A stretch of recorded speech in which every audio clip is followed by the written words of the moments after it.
The heavy rain drummed relentlessly against the black umbrellas that surrounded Martha's open grave. The priest was saying something about eternal peace, but the wind snatched his words away before they could reach me. I stood there, 74 years old, feeling the cold seep into my bones, staring down at the polished mahogany casket that held my wife of 48 years. My heart felt hollow, a hollow that only a love spanning nearly half a century leaves behind when it is suddenly and violently ripped away. The police called it a tragic accident. They said the brakes on her old Volvo had simply given out on the steep, winding road of Miller's Pass. But Martha was not careless. She was a senior auditor, a woman who calculated every risk and never left anything to chance. As the first shovel of wet earth hit the casket with a sickening thud, I felt a vibration in my coat pocket. It was my phone. Nobody calls a grieving husband during his wife's burial unless it is an absolute emergency. I pulled it out, shielding the screen from the rain. The caller ID flashed a name that made my pulse quicken. Victor Thorne. He was the director of the private wealth management firm where Martha had worked for decades. I stepped away from the mourners, turning my back to the wind, and answered the call. Victor. I whispered, my voice cracking. We are burying her right now. Harrison Victor's voice was frantic, breathless, completely lacking his usual corporate composure. Listen to me very carefully. You need to leave the cemetery right now. Get to my office immediately. Do not tell anyone where you are going. I opened Martha's private safe. I found something, Harrison. You are in immediate danger. My blood ran cold. The rain suddenly felt like ice against my neck. Danger. Victor. What are you talking about? What did you find? I cannot say it over the phone. He stammered, his words rushing together in a panicked blur. Just get here. And Harrison, do not tell your family. Do not trust anyone. Just come. The line went dead. I stood frozen, the phone still pressed to my ear. Do not tell your family. The words echoed in my mind louder than the storm around me. I turned my gaze slowly toward the crowd of mourners. My eyes searched for my son Derek. He was 42, the pride of my life, the boy I had sold my $5 million engineering firm to support when his real estate business hit rock bottom. He was supposed to be standing right beside me, comforting the guests, holding his wife Natalie's hand. But as I scanned the sea of black coats and dark umbrellas, Derek was nowhere to be found. I did not wait for the burial to finish. I quietly slipped away from the grave, ignoring the confused glances of a few extended relatives, and got into my truck. I slammed the door, my hands trembling as I gripped the steering wheel. Victor's frantic warning replayed in my head on an endless loop. Martha had always told me that coincidences were just lazy math. She never believed in them. And now, standing over her grave, neither did I. The drive to Victor's office usually took 20 minutes, but in the blinding rain, it felt like an eternity. The windshield wipers frantically beat back the downpour, but they could not clear the fog of dread settling over my mind. I thought about the last few weeks, the missing financial statements, the strange phone calls Derek had been taking in the middle of the night, the way Natalie, my daughter-in-law, had insisted on pouring my coffee every morning, with a smile that never quite reached her eyes. I had brushed it all off as grief and stress, but Victor's phone call had just ignited a dark, terrifying suspicion in the pit of my stomach. I pulled into the underground parking garage of Victor's office building. The fluorescent lights flickered overhead, casting long, eerie shadows across the concrete pillars. The building was mostly empty due to the weekend. I took the elevator to the 14th floor. The ping of the doors opening sounded unnaturally loud in the silent hallway. I stepped out, my boots squeaking on the polished marble floor. The hallway was dimly lit. Victor's office was at the very end of the corridor. As I turned the corner, I stopped dead in my tracks. My breath caught in my throat. I pressed my back against the cold wall, my heart hammering furiously against my ribs. There, standing in front of Victor's heavy oak door, was a figure in a dark raincoat. The man was holding a heavy steel crowbar, trying to wedge it between the door and the frame. He was grunting, throwing his weight against the wood, desperate to break the lock. I slowly leaned forward to get a better look at his face. The man turned his head, frustrated by the stubborn lock, and the dim hallway light caught his features perfectly. It was Derek, my own son, the boy I had taught to ride a bike, the man whose debts I had paid off just a year ago, the son who was supposed to be standing by his mother's grave weeping for her loss.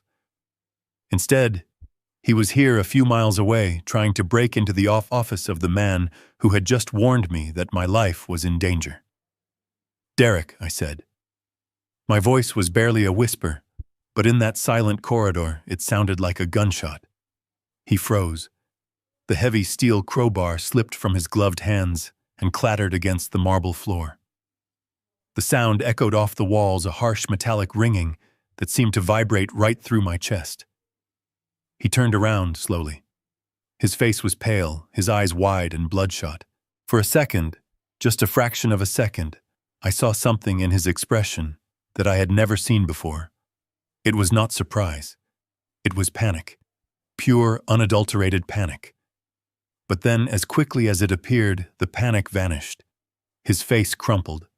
His shoulders heaved and he let out a choked, guttural sob. "Dad!" He cried out, his voice cracking. He stumbled forward, closing the distance between us, and threw his arms around my shoulders. He buried his face in my coat, weeping uncontrollably. I stood there, stiff as a board, my arms hanging uselessly at my sides. The smell of rain and expensive cologne clung to his suit. This was my son, my flesh and blood. But as he clung to me, all I could hear was Victor's terrified voice warning me of danger. "What are you doing here, Derek?" I asked, my tone flat, devoid of the warmth he was probably expecting. "You are supposed to be at the cemetery. You are supposed to be saying goodbye to your mother." He pulled back, wiping his wet face with the back of his hand. "I know, Dad. I know," he stammered, his chest heaving. I could not take it. Watching them lower her into the ground, it broke me. I had to leave. I drove around blindly until I ended up here. "You ended up here with a crowbar trying to break into Victor Thorne's office," I pressed, keeping my eyes locked on his. "Do not lie to me, Derek. Not today." He shook his head frantically, his eyes pleading. "I am not lying, Dad. It is about Mom. A few weeks ago, she told me she kept a private journal, a family diary. She said it had all her favorite memories of us, stories about my childhood. Things she wanted to pass down to my kids one day. She told me she kept it in her personal lockbox inside Victor's office safe." He took a ragged breath, looking down at his shoes, before meeting my gaze again. When I called Victor this morning to ask for it, he was completely dismissive. He told me the safe was company property and I had no right to it. He refused to give it to me, Dad. I just wanted something of hers to hold on to today. I was not trying to steal money. I just wanted my mother's words. I am so sorry. I lost my mind with grief. I looked at him. The tears streaming down his cheeks looked so real. His voice held the exact pitch of a broken, grieving son. And a large part of me, the part that had been a father for 42 years, desperately wanted to believe him. You see, parents have a blind spot when it comes to their children. We will ignore a mountain of red flags if it means preserving the image of the child we raised. 5 years ago, Derek came to me in tears, just like this. His commercial real estate business was on the brink of total collapse. He had made bad investments, trusted the wrong developers, and was facing bankruptcy and potential fraud charges. Martha and I had spent 30 years building my structural engineering firm from a single desk in our garage to a company worth $5 million. It was our retirement, our legacy, but he was my son, so I sold the firm, I took the $5 million, paid off his massive debts, and injected the rest into his company to keep him afloat. Martha was hesitant, but I convinced her. We had enough saved to live comfortably, and I could not watch my own boy lose everything. I had spent my entire life fixing broken structures, and I believed I could fix his broken life too. I wanted to believe that the boy standing in front of me now was just hurting, just making a foolish mistake out of love for his mother. "Put the crowbar away," I said quietly. My voice felt heavy, like I was speaking through a mouthful of sand. He nodded quickly, reaching down to grab the tool. "I am sorry, Dad. I really am. I should go back. Natalie is probably terrified, wondering where I went." "Yes," I said. "Go back to your wife. Go home, Derek. Do not do anything else stupid today. I will speak with Victor about the diary." "Thank you, Dad," he whispered. He hugged me one more time, his grip tight. As he walked past me toward the elevator, I watched his reflection in the glass panels. His posture straightened almost instantly. The trembling in his shoulders stopped. The weeping ceased. He stepped into the elevator, the doors slid shut, and I was left alone in the silent hallway. I turned my attention back to the heavy oak door. The wood around the lock was splintered from Derek's efforts, but the door was actually slightly ajar. The lock had already been disengaged. Derek had not needed to break in. He was just frustrated by a secondary deadbolt, or perhaps he had already finished whatever he aimed to do. I pushed the door open. The hinges whined softly. I stepped into the reception area. The lights were off, the only illumination coming from the gray stormlight, filtering through the large floor-to-ceiling windows.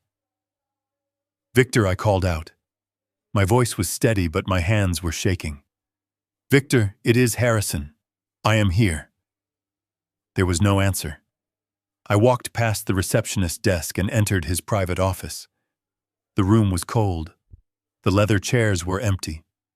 The large mahogany desk was completely cleared off, save for a single desk lamp. I looked over at the corner where the heavy steel safe was embedded into the wall. The heavy metal door was swung wide open. Victor was nowhere to be found. I stood alone in the dark office, listening to the rain beat against the glass, and realized I was entirely on my own. I unlocked the front door and pushed it open, stepping out of the harsh storm and into the deceptive warmth of the foyer. The house smelled faintly of cinnamon and roasted chicken. It was a domestic illusion that made my stomach churn. I slowly peeled off my wet coat, hanging it on the brass hook by the door. The sound of the television drifted from the living room, muffled and low.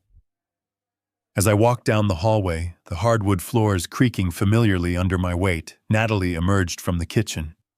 She was wearing a soft gray cardigan, her dark hair pulled back in a loose bun that was undoubtedly styled to look like she had been crying all day. Her eyes were artificially red around the rims. "Harrison," she gasped softly, rushing toward me with her arms extended. "We were so worried. Derek told me you had to leave the cemetery. Are you all right? You look completely frozen." I let her embrace me. Her perfume, a sharp floral scent, filled my nose. It took every ounce of self-control I possessed not to push her away. I patted her back stiffly. "I am fine, Natalie. It was just too much for me. The rain, the dirt hitting the wood. I had to get away for a while." "Oh, you poor thing," she cooed, pulling back and giving me a look of deep, practiced sympathy. "Derek is upstairs lying down. He is absolutely devastated. Come sit in the kitchen. I made you something warm." I followed her into the brightly lit room. The granite countertops were spotless. On the center island sat a steaming ceramic mug and a thick stack of stapled papers with a sleek silver pen resting on top. "Sit down," she urged, gently pulling out a stool for me. "I brewed your favorite chamomile tea. You need to warm your bones before you catch a cold. And I hate to even bring this up right now, but the funeral director sent over these release forms." I slid onto the stool, my eyes fixed on the mug. Small tendrils of steam rose from the pale yellow liquid.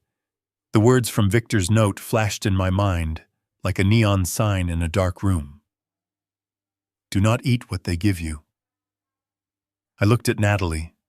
She was smiling, but it was a tight, expectant smile.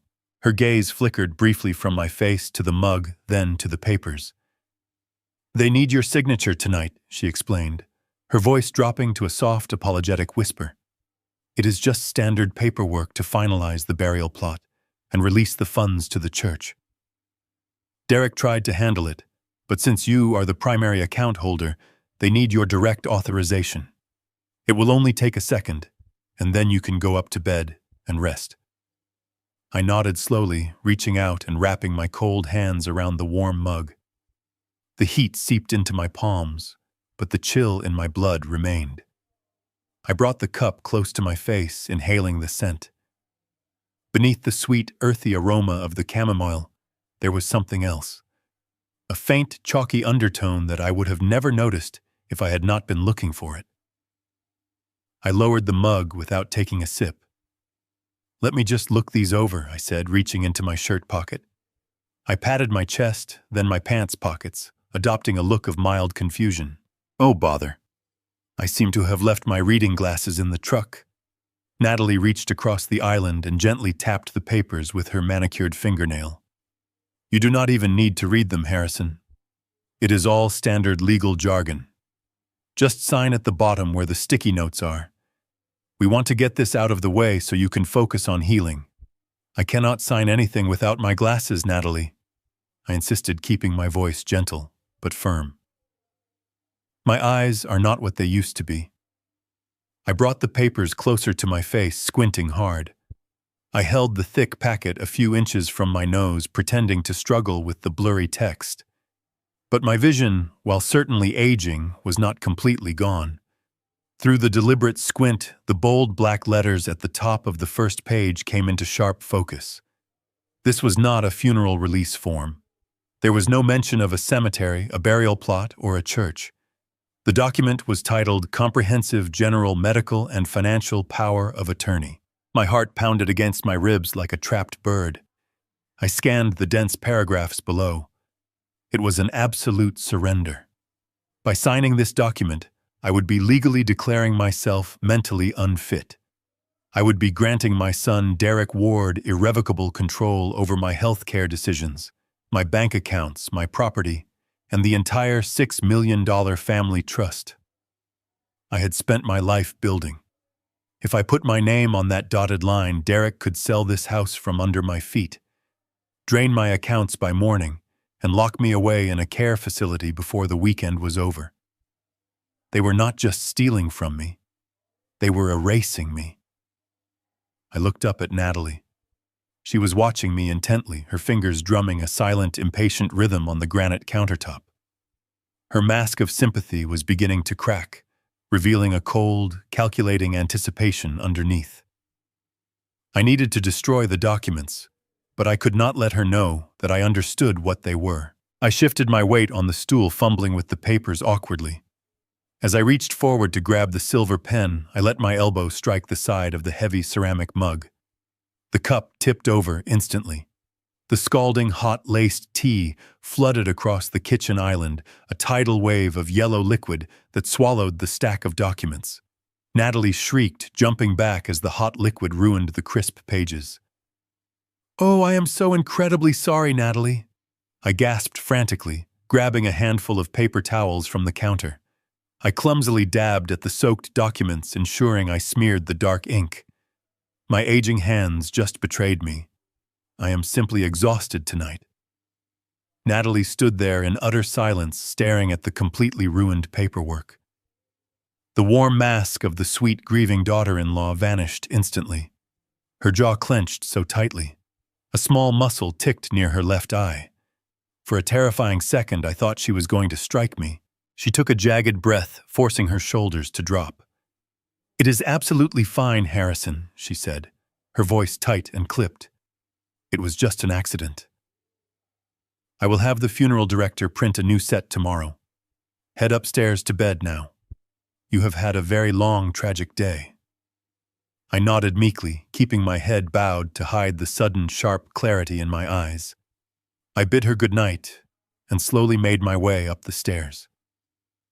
I walked into the large master suite I had shared with Martha for several decades. The sweet scent of her vanilla lotion still lingered. I did not turn on the lights. I simply took off my shoes, climbed onto the mattress, and sat quietly in the suffocating darkness. I sat perfectly still for hours, carefully listening to the ambient sounds of the house. The cold wind howling, the distant refrigerator hum. I needed to know exactly what I was up against. If Derek was truly willing to kill his own mother, there was absolutely no limit to what he would do. I had to gather information. I had to become a ghost. Around midnight, I finally heard the heavy thud of Derek's footsteps coming up from the basement, followed by the soft murmur of his voice blending with Natalie's in the kitchen, directly below my room. They were whispering. I slowly pushed myself off the bed. My thick wool socks would muffle my footsteps against the hardwood floors. I crept out of my bedroom, moving with a cautious grace I had not needed since my days as a young engineer. I knew which floorboards groaned and which ones remained silent. I moved down the hallway, pressing my back against the plastered wall. The only light came from the pale moonlight filtering through the storm clouds. As I reached the staircase, the voices from the kitchen became clearer. I descended the stairs, one by one, pausing to listen. "He ruined the papers, Derek." Natalie was hissing, her voice vibrating with a frantic, unhinged panic. "He knocked over that stupid tea on purpose, I swear it." He looked right at me. "He knows something is wrong." "Keep your voice down, Natalie," Derek snapped. His tone was cold, flat, and completely devoid of the weeping, pathetic boy I had seen in the hallway outside Victor's office. "You are being paranoid. He is 74 years old, and he just buried his wife. He is confused, clumsy, and half-blind without his glasses. He does not know anything. He is exactly where we need him to be." "Well, where we need him to be is in a lockdown facility with his name signed on that power of attorney," she fired back. "We are running out of time. The loan sharks called again while you were at the office building. They are giving us until the end of the month. If we do not wire them $2 million by the 30th, they are not going to send another warning text. They are going to show up at our front door." My chest tightened. $2 million. The sheer scale of his debt was staggering. He had not just made bad investments. He had gotten involved with dangerous, violent people. And he was using my life savings to buy his way out of a grave he dug himself. "I will handle the money," Derek said, his voice dropping to a dangerous, icy register. "You just need to handle the old man. I told you the doctor is coming on Friday at 4 o'clock. We only have a few days to make sure his medical evaluation is completely convincing." "I am trying," Natalie argued, "but the tea trick is too slow. He did not even drink it tonight. What if he refuses to eat what I cook? What if the symptoms do not present strongly enough when the doctor gets here?" "Then stop playing games with the tea," Derek commanded. "Just double his dosage. Crush the pills directly into his oatmeal in the morning. Put it in his soup at dinner. I do not care if it makes him sick. I do not care if it melts his brain faster. He needs to be completely out of his mind, practically catatonic, by Friday afternoon. The doctor needs to see a man who cannot even remember his own name, let alone manage a $6 million estate." I stood frozen on the staircase, my hand tightly gripping the wooden banister to keep my knees from buckling. The sheer, calculated evil of their conversation washed over me like a bucket of ice water. They were not waiting for me to pass away. They were actively destroying my cognitive function. They were feeding me antipsychotics or sedatives, trying to artificially induce the symptoms of severe dementia. They wanted to erase my memories, my personality, and my dignity. They wanted to turn me into a helpless, drooling shell of a man so a corrupt doctor would quickly declare me legally incompetent. That was their grand strategy. Lock me in a psychiatric ward, take control of the family trust, and leave me to rot away in a chemically induced fog while they freely spent my entire life savings. I turned around and silently crept back up the stairs, my blood running absolutely cold. I knew right then that I had less than 1 week to save my very own life. The sun rose the next morning, casting a pale, cold light through the sheer curtains of my bedroom. I had not slept a single minute. My eyes burned and my chest felt tight, but my mind was sharper than it had been in years. The paralyzing grief of losing Martha had been violently replaced by an icy, calculated instinct to survive. Long before I was a wealthy business owner, long before I was a husband or a father, I was a structural engineer in the United States Army. I spent 2 tours in Vietnam, building bridges under the cover of darkness and dismantling enemy traps where a single millimeter of error meant instant death. The military taught me that panic is a luxury you cannot afford in a war zone. Patience and precision are your only true weapons. And make no mistake, my own home had just become a war zone. I knew I could not confront Derek and Natalie right now. If I showed any sign of knowing their plan, they would simply accelerate it. I had to play the part they had written for me. I had to become the helpless, declining old man they desperately needed me to be. I slowly got out of bed, purposely leaving my hair uncombed and my pajama shirt partially untucked. I shuffled down the stairs, dragging my feet against the hardwood to make my steps sound heavy and uncertain. When I reached the kitchen, the smell of brown sugar and cinnamon filled the air. Natalie was standing by the stove, humming a cheerful pop song. She turned around, a bright, completely manufactured smile plastered across her face. "Good morning, Harrison," she chimed in, wiping her hands on a floral apron. "Did you sleep well? I prepared a nice warm bowl of oatmeal for you." I stood in the doorway, letting my shoulders slump. I stared at her blankly for a long moment, allowing my mouth to hang open slightly, before I answered. "Where is Martha?" I murmured, keeping my voice raspy and confused. "Why is she not making breakfast?" Natalie's smile faltered for just a fraction of a second, a flicker of genuine annoyance crossing her features, before she smoothed it back into fake pity. "Oh, Harrison," she cooed, walking over and placing a gentle hand on my arm. "Martha passed away, remember? We had the funeral yesterday. You just need to sit down and eat. You will feel much better." She guided me to the island stool and placed a steaming ceramic bowl in front of me. Next to the bowl sat a small plastic cup containing my daily blood pressure medication, but there were 3 new unmarked white capsules mixed in. I stared at the pills, letting my hands develop a severe visible tremor. "What are these?" I asked, my voice quivering perfectly. My hands shook so violently that when I reached for the plastic cup, I accidentally knocked it over, spilling the pills across the granite countertop. "Oh goodness, let me help you." Natalie sighed, her tone dripping with thinly veiled irritation. She scooped the pills back into the cup. "Those are your new vitamins. The doctor said you need them for your memory. Take them with your oatmeal. I need to go upstairs and wake Derek. Eat every bite, Harrison. It is important for your health."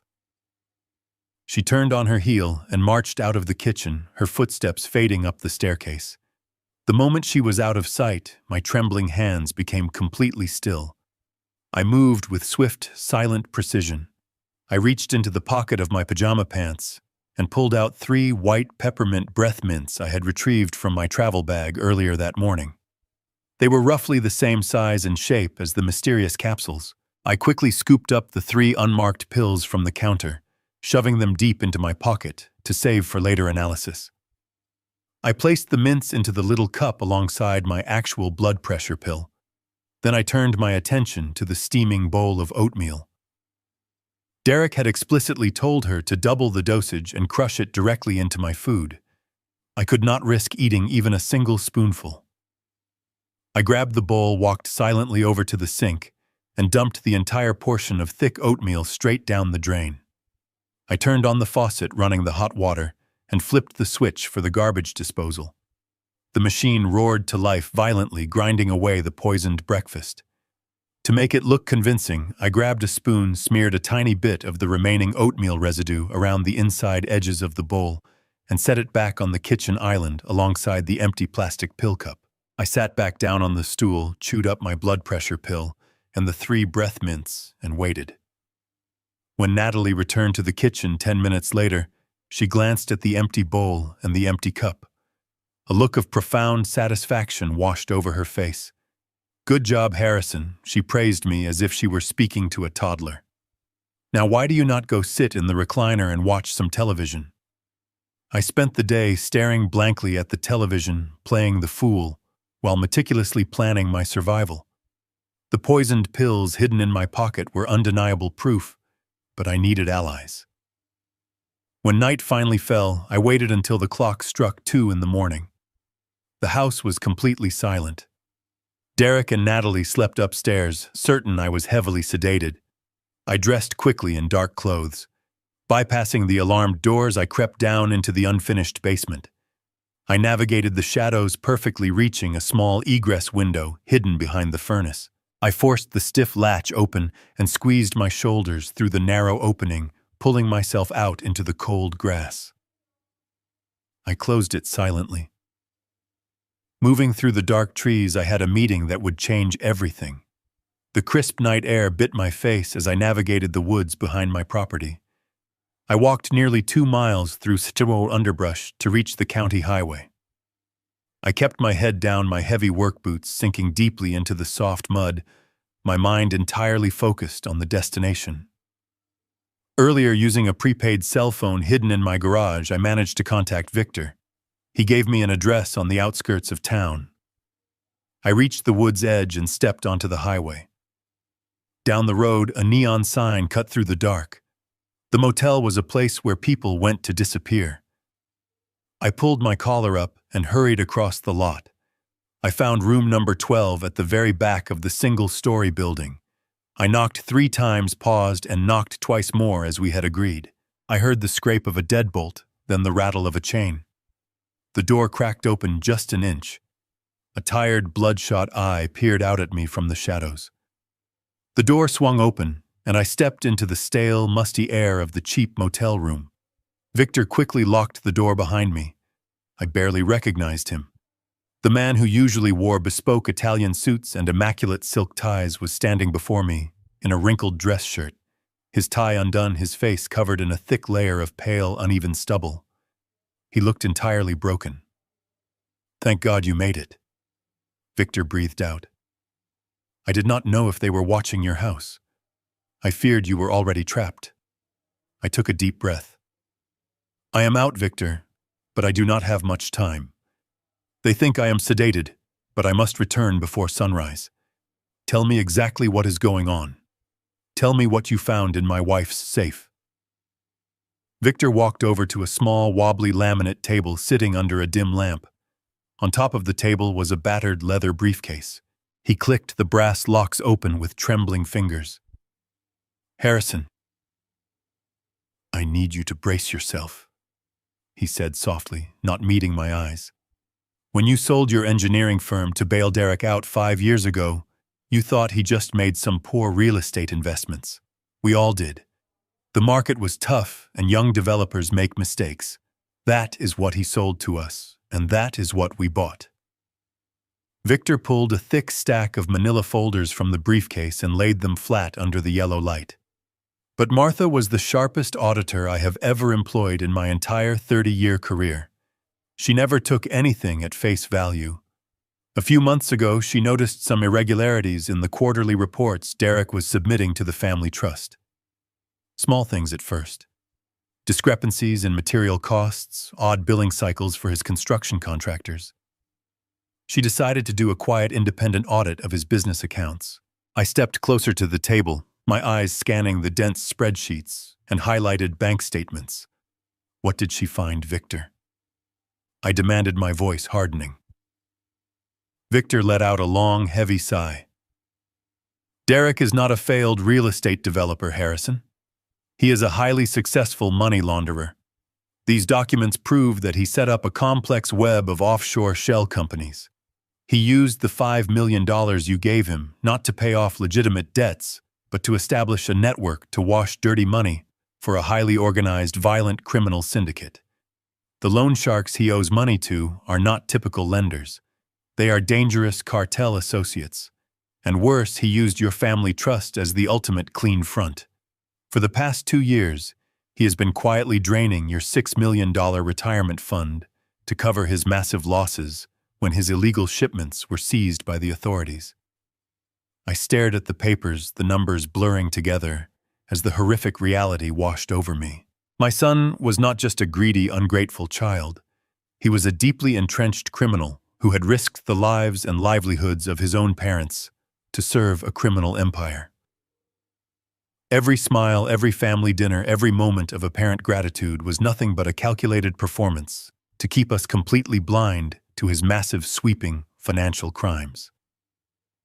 I felt a sudden violent urge to vomit, but I forced it down, clenching my jaw until my teeth ached. "He stole everything," I whispered, staring at my own forged signature on dozens of wire transfer authorizations. "He stole much more than your money," Harrison Victor said, his voice dropping to a devastated whisper. He handed me one final thin red folder. I opened it. Inside was a printed email and a calendar printout. Martha did not just discover the fraud, Victor explained, tears finally welling in his bloodshot eyes.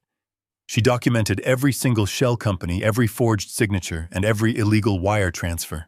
She built an airtight, undeniable criminal case against your son.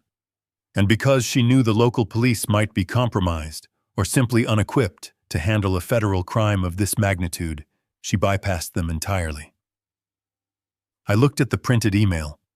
It was addressed to a senior agent at the Federal Bureau of Investigation in the White-Collar Crime Division. The subject line read, "Urgent evidence of severe wire fraud and money laundering." I looked at the timestamp on the email. It was sent exactly 3 days before she died. Victor placed a shaking hand on my shoulder. She was not just going to the police, Harrison. She had an official confirmed appointment to hand over this exact briefcase to the FBI in federal court. That appointment was scheduled for the very morning she drove her car off the cliff at Miller's Pass. Derek did not just cut her brakes to stop an audit. He murdered his own mother because she was exactly 48 hours away from sending him to federal prison for the rest of his natural life. I stood perfectly still in that damp, dimly lit motel room, the printed email slipping from my trembling fingers and fluttering to the stained carpet below. Murdered. My wife was murdered by the boy she had carried in her womb, the boy whose debts I had drained my savings to pay. I expected the tears to come. I expected my knees to buckle under the crushing weight of a sorrow so immense it should have stopped my heart. But the tears did not fall. The grief that had suffocated me suddenly evaporated, replaced by something entirely different. A cold, quiet, and terrifying stillness washed over my mind. It was a dark, calculated rage, the kind of absolute fury that does not scream, but simply waits in the shadows, sharpening its knives. I looked up at Victor. His eyes were wide with a mixture of profound sorrow and genuine fear as he watched my expression change. "There is more, Harrison," he whispered, his voice trembling slightly. "I need to tell you about the police investigation.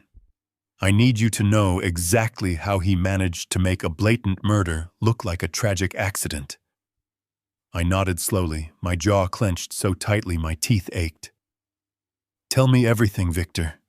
Leave nothing out." Victor pulled another folder from the battered leather briefcase. It was a thin gray file containing bank statements and a printed background check. "It is about Detective Mitchell," Victor explained, tapping a glossy photograph of the uniformed officer who had stood in my living room and delivered the news of Martha's death. When her car went off the cliff, Mitchell was the lead investigator assigned to the crash site. He officially signed off on the mechanical failure report, stating that the brake fluid lines had ruptured due to natural wear and tear. He completely ruled out foul play. I stared at the photograph, remembering the solemn, practiced look of sympathy he had worn in my house. How did Derek get to him? I asked, my voice completely devoid of emotion. Mitchell has a severe gambling addiction, Victor revealed, sliding a highlighted bank statement across the table. He owed hundreds of thousands of dollars to an illegal sports betting ring. He was facing the loss of his badge, his pension, and potentially his life. Derek knew this. 2 days after your wife's car was pulled from the ravine, a wire transfer of exactly $100,000 was deposited into an offshore account registered to Mitchell's brother-in-law. The very next morning, Mitchell closed the investigation, sealed the wreckage, and stamped the coroner's report as an accidental death. He sold his badge and your wife's justice for $100,000. The sheer mechanics of the betrayal were staggering. My son had orchestrated a flawless execution.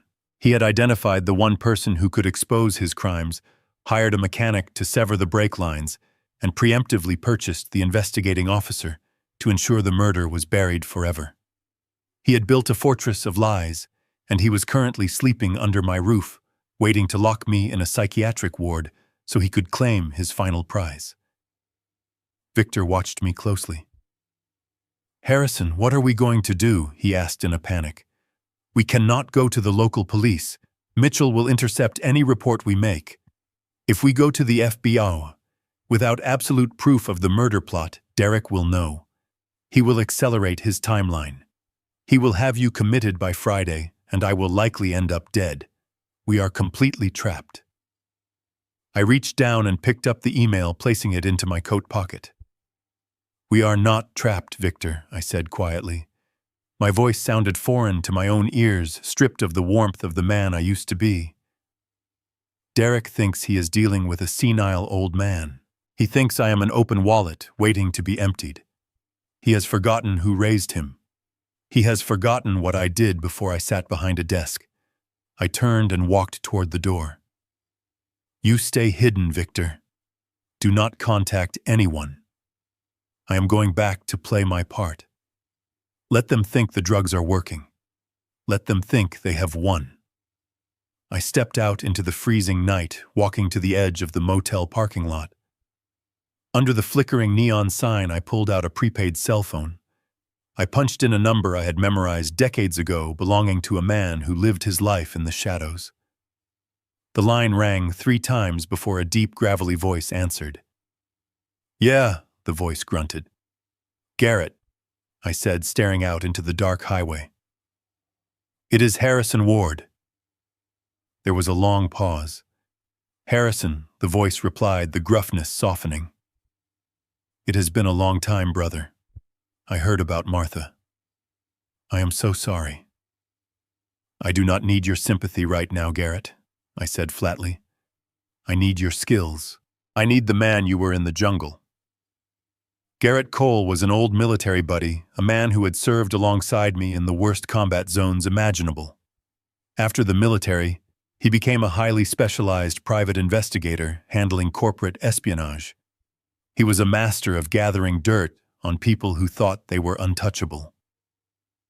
"What do you need?" Harrison Garrett asked, shifting into a hardened cadence. "My son murdered my wife," I told him, the words tasting like ash. "He bought a local police detective to cover it up, and now he is drugging me to steal my estate.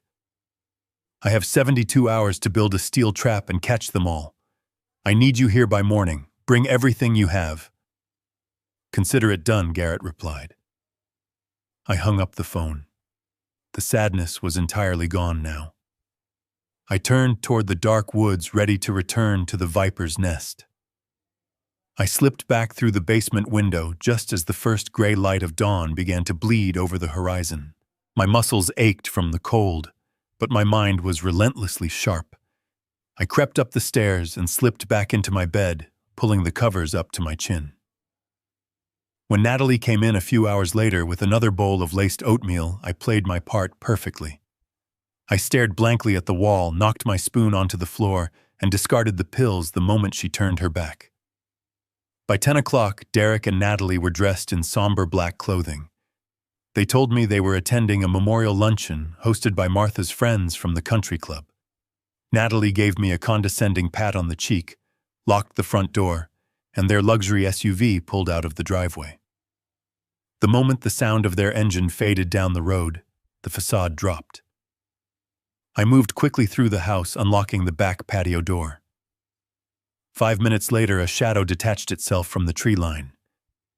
Garrett Cole stepped onto the porch. He wore dark, stealthy clothing and carried a heavy black canvas duffel bag. His face was weathered, lined with the kind of hard miles you only earn in the worst corners of the world, but his eyes were exactly as sharp as I remembered. We did not exchange pleasantries. There was no time for small talk or reminiscing about our time in the service. He stepped inside, dropped the bag onto the hardwood floor, and unzipped it. The bag was filled with high-grade surveillance equipment, the kind of hardware you could not buy in a standard electronics store. He handed me a small schematic pad and asked for the layout of the house. I pointed out the kitchen, the main living area, and most importantly, Derek's home office on the second floor. We went to work with the silent, practiced efficiency of men who had done this 100 times before. Garrett started in the kitchen. He unscrewed the faceplate of the smoke detector above the island, carefully splicing a microscopic camera lens into the wiring so it would draw constant power from the house grid. He positioned it perfectly to capture the granite countertop where Natalie prepared my food and crushed those terrible pills. Then we moved to the living room. Garrett embedded an audio transmitter inside the base of a heavy brass floor lamp near the sofa, a spot where Derek frequently sat to make his evening phone calls. I watched Garrett work, admiring his steady hands. He moved like a ghost, leaving absolutely no trace of his presence. No dust was disturbed, no screws were stripped. The real challenge was Derek's home office. The room was locked, but Garrett picked the heavy brass deadbolt in less than 10 seconds. We stepped inside. The room smelled of expensive scotch and leather. A massive oak desk dominated the center of the space, carrying 3 large computer monitors. Garrett went straight for the tower unit sitting on the floor. He pulled a small black USB drive from his pocket, knelt and plugged it into the back of the machine. He explained in a low whisper that the program would silently copy every keystroke, every deleted file, and every hidden folder, transmitting the data directly to a secure server he had set up in his van miles away. While the computer transferred the data, Garrett climbed onto a leather chair to swap out the air conditioning vent cover, replacing it with an identical one that housed a wide-angle high-definition camera. We were moving on a tight schedule. Garrett's device beeped softly, indicating the data transfer from Derek's computer was nearly 60% complete. We had been in the house for barely 40 minutes. They were supposed to be at the luncheon for at least 3 hours. But the universe rarely respects a perfect plan. Suddenly, the harsh crunch of gravel echoed from the driveway. I froze. I stepped quietly toward the window and peeked through the heavy wooden blinds. Derek's black SUV was parked haphazardly near the front steps. He was alone. Natalie was nowhere in sight. The heavy thud of the front door slamming shut shook the floorboards. "He is inside," I hissed, my heart hammering violently against my ribs. "The data transfer," Garrett whispered back, his eyes glued to the glowing progress bar on the computer screen. "It needs 2 more minutes. We cannot pull the drive now, or it will corrupt the entire file system." Heavy, angry footsteps thundered on the stairs. Derek was not just walking. He was storming up the steps, and he was screaming. I could hear his voice echoing off the walls, laced with pure, unadulterated panic. "I told you I need until Friday," Derek roared into his cell phone. "Do you think I am lying to you? The old man is basically a vegetable. The doctor is going to sign the papers and the money will be yours. Just call your dogs off." The loud, heavy footsteps were finally at the top of the stairs, now heading straight for the office. Garrett quickly yanked the drive from the computer with a split second to spare. There was absolutely no time left to run for the hallway or the guest bedroom. I grabbed Garrett tightly by the shoulder and shoved him roughly toward the large walk-in storage closet, situated just behind Derek's massive oak desk. We threw ourselves into the cramped, dark space, pulling the louvered wooden door shut, just as the brass doorknob to the office violently turned. The heavy oak door swung open, smashing forcefully against the drywall. Garrett and I stood shoulder to shoulder in the pitch-black closet, both of us scarcely daring to draw a breath, as Derek paced the room like a caged animal, barking desperate, trembling promises to the merciless killers on the other end of the line. Derek's voice vibrated through the closet door, a desperate sound that betrayed how deep in the criminal underworld he truly was. Garrett and I stood frozen in the stifling darkness, the air growing thick in our lungs. We listened to the heavy thud of Derek pacing back and forth across the rug just inches from where we hid. He slammed his fist violently against the solid oak desktop, causing the room to shudder. "Give me until Friday," he growled into the receiver, his breath ragged. "The doctor will sign the medical power of attorney, and I will have unrestricted access to the trust. You will get every penny I owe you. Just do not come near my house." He ended the call with a sharp press of a button. We heard the clinking of crystal as he poured a measure of scotch, drank it in one gulp, and stormed out, slamming the door behind him. Garrett and I waited for 10 agonizing minutes in total silence before pushing the door open. We did not exchange a single word. Garrett simply packed his tools, gave me a solemn nod, and slipped out through the second-story window, climbing down the oak trellis to the ground below. I was alone again, but the house was no longer a blind cage. It was fully wired. Every room was now a trap waiting to be sprung. It was time for me to give my son and his wife the performance of a lifetime.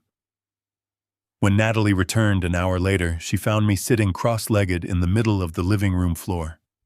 I had purposely untied my shoes, misaligned the buttons on my sweater, and was staring blankly at a television screen that was not even turned on. I let my jaw hang slightly slack, my eyes unfocused. She dropped her purse onto the sofa and let out a loud sigh of pure disgust. "Harrison, what on earth are you doing on the floor?" She snapped, her voice devoid of the sweet tone she used when others were around. I slowly turned my head to look at her, making sure my eyes registered absolutely zero recognition. "Who are you?" I asked, my voice trembling. I looked around the room as if I had never seen it before. "Where is my wife? When is Martha coming home from the store? I need to ask Susan to help me find my keys." Susan was the name of a neighbor who moved away 20 years ago. Natalie stopped in her tracks, a wicked smile slowly spreading across her face. She actually believed the heavy doses of antipsychotics had finally broken my brain. "Oh, you are completely gone, are you not?" she mocked, laughing coldly. She walked right past me, intentionally kicking my foot out of her way with her expensive leather boot. "You are absolutely pathetic. An entire life of building buildings and making money, and now you are just a useless idiot sitting on my floor." I let out a soft whimper, curling my shoulders inward like a frightened child. But beneath that cowardly posture, my mind was racing with absolute clarity. I knew the micro-camera hidden inside the smoke detector was capturing every single word of her cruel taunts. Later that evening, the abuse escalated from verbal mockery to physical violence. I was slowly shuffling past the fireplace mantel, dragging my feet heavily against the hardwood floor. Resting on the center of the mantelpiece was a beautiful silver-framed photograph of Martha and me, taken on our 30th wedding anniversary. I reached my hand out, my fingers trembling slightly as they brushed against the cool glass of the frame. Suddenly, a sharp, blistering pain erupted across the back of my hand. The loud crack of skin striking skin echoed through the quiet living room. Natalie had marched up right behind me and slapped my hand away with brutal force. My knuckles collided with the heavy brick of the fireplace, scraping the skin raw. "Do not touch that, you crazy old fool," she spat, her eyes flashing with venomous anger. "You are going to break it with your clumsy hands. Go sit in your chair and stare at the wall where you belong." She grabbed me roughly by the shoulder, her fingernails digging painfully through the fabric of my sweater, and shoved me hard toward the leather recliner. I stumbled purposefully, allowing my knees to buckle, and collapsed awkwardly into the chair. I brought my stinging hand to my chest, letting out a pitiful, broken sob, hiding my face in my palms. It was the ultimate humiliation, for a man who had spent his life providing. But as I peered through the gaps in my fingers, staring past her angry face, I looked directly at the small decorative clock on the bookshelf. Inside the number 12 on that dial was another hidden lens. The next morning brought the final undeniable piece of the puzzle. I shuffled into the kitchen at exactly 8 o'clock, playing the part of the obedient broken elder. Natalie was standing at the granite island, her back turned to me as she prepared my breakfast. I paused near the doorway, staying perfectly silent, watching her reflection in the polished stainless steel surface of the double oven. She pulled a heavy marble rolling pin from the bottom drawer. Next to my steaming bowl of scrambled eggs sat the small plastic cup containing my blood pressure pill and the 3 unmarked highly toxic antipsychotic capsules Derek had procured. With a look of absolute cold indifference, she took the heavy marble pin and viciously crushed the white capsules against the granite countertop. She ground them down until they were nothing but a fine powder, and then used the edge of a knife to scrape the toxic poison directly into my food, stirring it thoroughly to hide the evidence. A sick smirk danced on her lips as she carried the poisoned bowl toward me. She had absolutely no idea that the camera installed in the ceiling fixture above her had just captured every single motion in stunning high definition. I waited until she turned her back to load the dishwasher, grabbed the ceramic bowl, and silently scraped the poisoned eggs into a small plastic bag I had hidden in my pocket. I smeared a tiny amount of yolk across the rim of the bowl and left it on the island. When Natalie turned around and saw the empty bowl, her fake, sickeningly sweet smile returned. She praised me like a dog that had performed a trick. I shuffled back to my bedroom, locking the door behind me, and sat on the edge of the mattress. I pulled the prepaid burner phone from beneath the floorboard under my bed. It was just past noon when the screen lit up with an incoming call from Garrett. I answered on the first ring. "Do you have it?" I asked, keeping my voice low and tight. "Yeah, I have it," Garrett replied. His voice was unusually heavy, even for a man who had seen the worst of humanity. I pulled a massive favor with a contact at a private toxicology lab. He ran the 3 white capsules you slipped to me last night through a mass spectrometer. Harrison. I need you to sit down for this. I am sitting, Garrett. Tell me what my son has been feeding me. There was a long pause on the other end of the line. The sound of Garrett taking a slow, deep breath echoed through the small speaker. "It is a drug called haloperidol," he finally said, pronouncing the clinical name with a cold precision. "But it is an incredibly massive dose. We are talking about 50 milligrams per capsule, Harrison. That is not a vitamin. That is a chemical weapon." I gripped the phone tighter, my knuckles turning white. "What exactly does it do, Garrett? What is it supposed to treat?" "Haloperidol is a high-potency, typical antipsychotic," Garrett explained, reading directly from the lab report. "In small, tightly controlled doses, it is used to treat severe schizophrenia or acute psychotic episodes. But giving a dose this massive to a perfectly healthy 74-year-old man is basically a death sentence for your cognitive function. It forcefully blocks the dopamine receptors in your brain. Within days of ingestion, a healthy person will start experiencing severe motor control loss. Your hands will shake uncontrollably. Your speech will become slurred and completely incoherent. You will lose short-term memory, become deeply confused about your surroundings, and stare blankly into space." "It mimics severe Alzheimer's disease," I whispered, the horrifying reality clicking into place like the final tumbler of a lock. "Exactly," Garrett confirmed, his voice laced with disgust. "It creates a picture-perfect textbook case of rapid-onset dementia. Any doctor who walks into that house and observes you under the influence of this chemical cocktail will immediately diagnose you as mentally incompetent. But it gets much worse, Harrison." I closed my eyes, bracing myself against the cold wall of my bedroom. "Tell me." "Haloperidol is not just a temporary sedative," Garrett continued. "At the extreme dosage Natalie has been slipping into your food, the effects are not entirely reversible. Prolonged exposure causes severe neurotoxicity. It begins to systematically kill the neurons in your brain. If you had actually been eating those poisoned meals every day by the time Friday rolled around, you would not just be acting like you had dementia. You would actually have permanent, irreversible brain damage. You would spend the rest of your life trapped inside a broken mind, completely unable to care for yourself, unable to remember your own name, and entirely dependent on the very people who destroyed you. The line fell silent.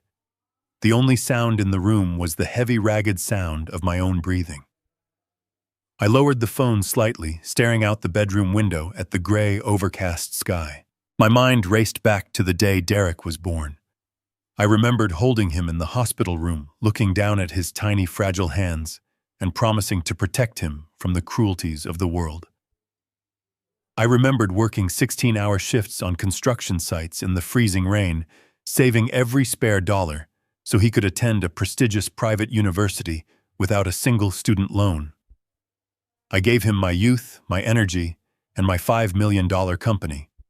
And in return, he was secretly feeding me a chemical designed to melt my brain. He was not just stealing my money. That would have been simple greed. A thief takes your wallet and runs away. But Derek was doing something infinitely more sinister. He was actively, methodically erasing my humanity. He wanted to trap me in a living nightmare, turning me into a drooling, senseless husk, just so he could casually sign his name on my bank accounts and pay off his criminal debts. The profound evil of his plan was almost too massive to comprehend. He had murdered my wife to silence her, and now he was destroying my mind to steal my legacy. Harrison Garrett's voice pulled me back from the dark abyss of my thoughts. "Are you still there?" "I am here, Garrett." I answered, my voice terrifyingly calm.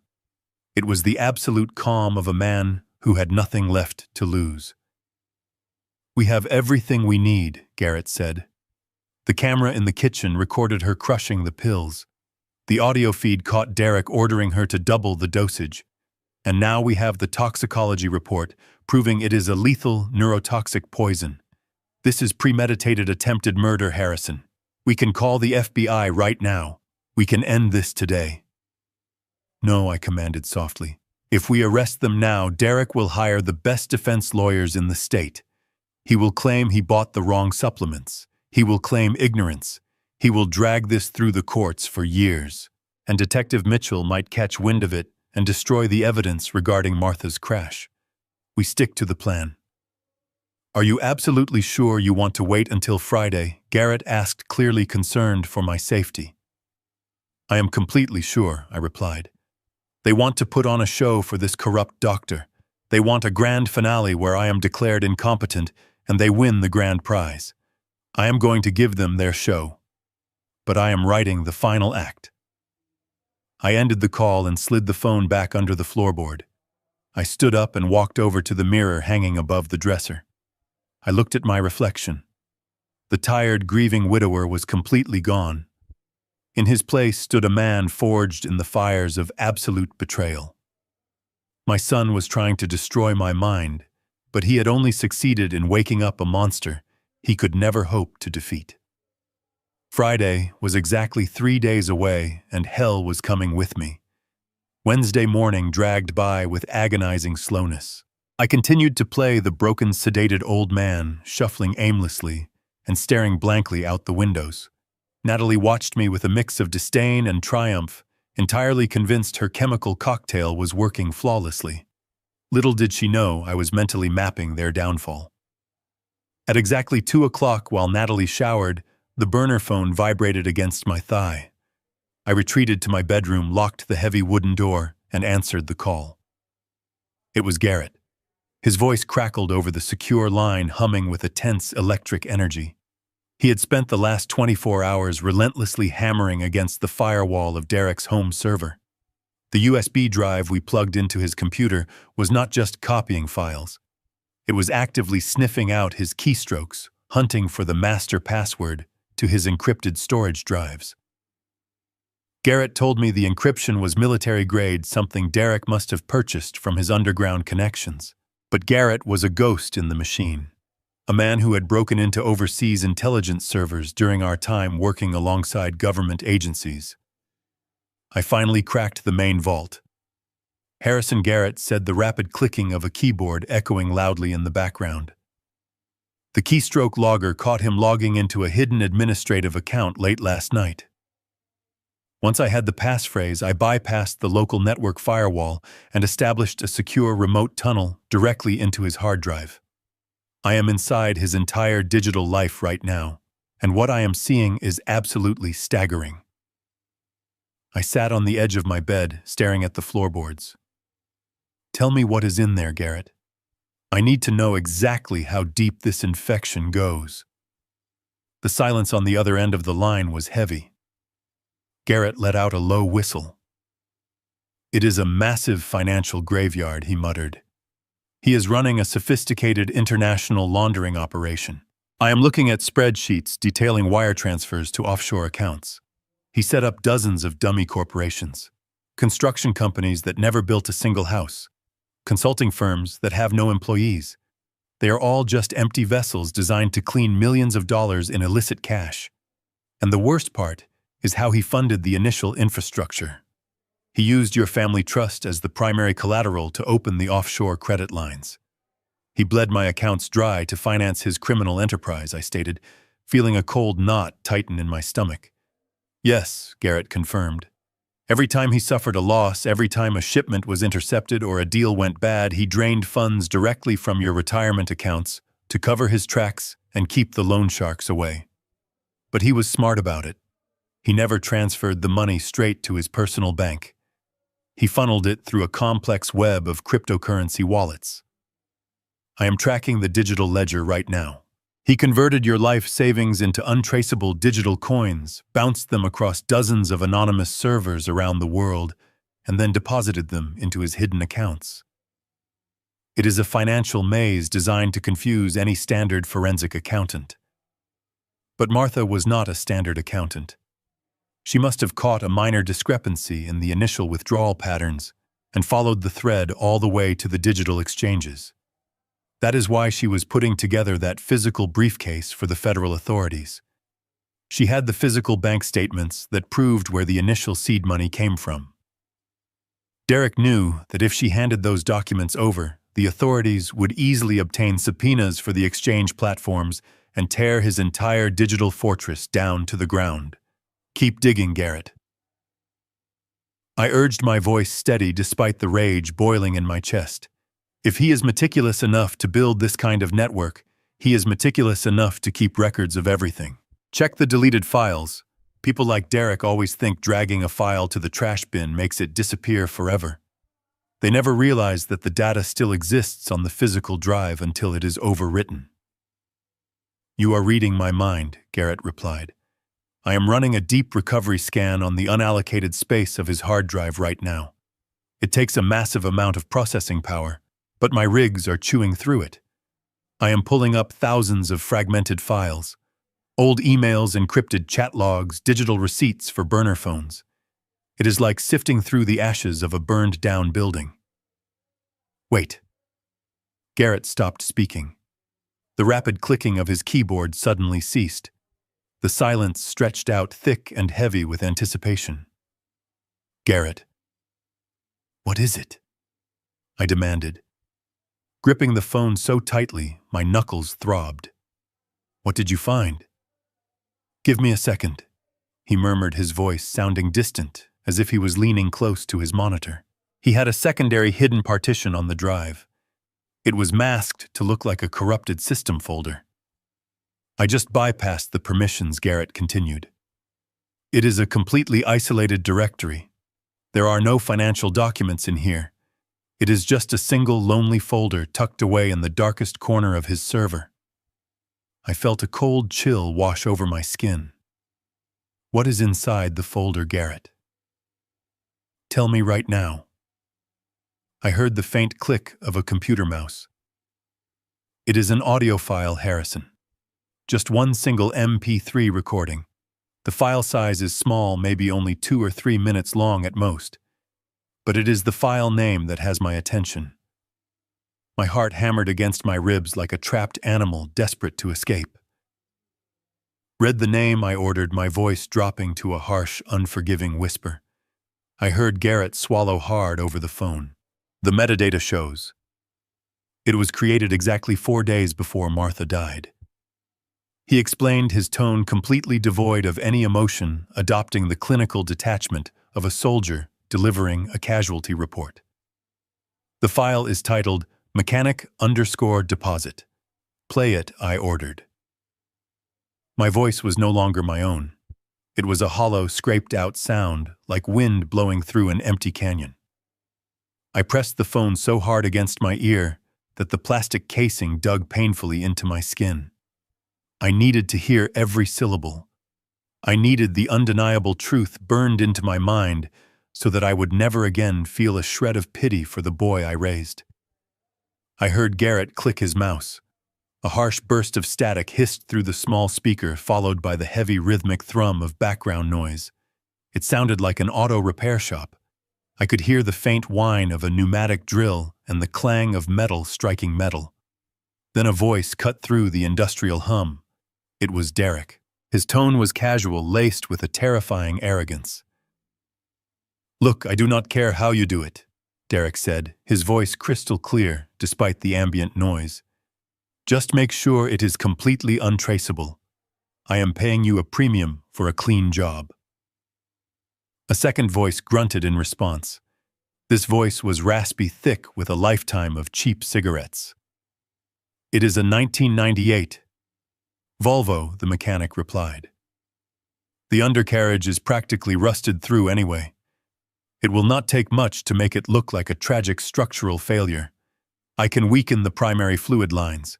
Once she hits a steep incline and rides the pedal, the pressure will blow the seals completely. She will not have any stopping power." "Good," Derek responded without a single beat of hesitation. He was discussing the murder of his own mother with the same casual indifference he used to order a cup of coffee. "Cut the brake lines on the Volvo. Make it look like old age wear and tear. My mother drives it to the hills every Sunday. Just get it done." The recording clicked off, leaving nothing but the dead, heavy silence of my locked bedroom. I slowly lowered the phone from my ear. The device felt like it weighed 1,000 pounds. My legs gave out.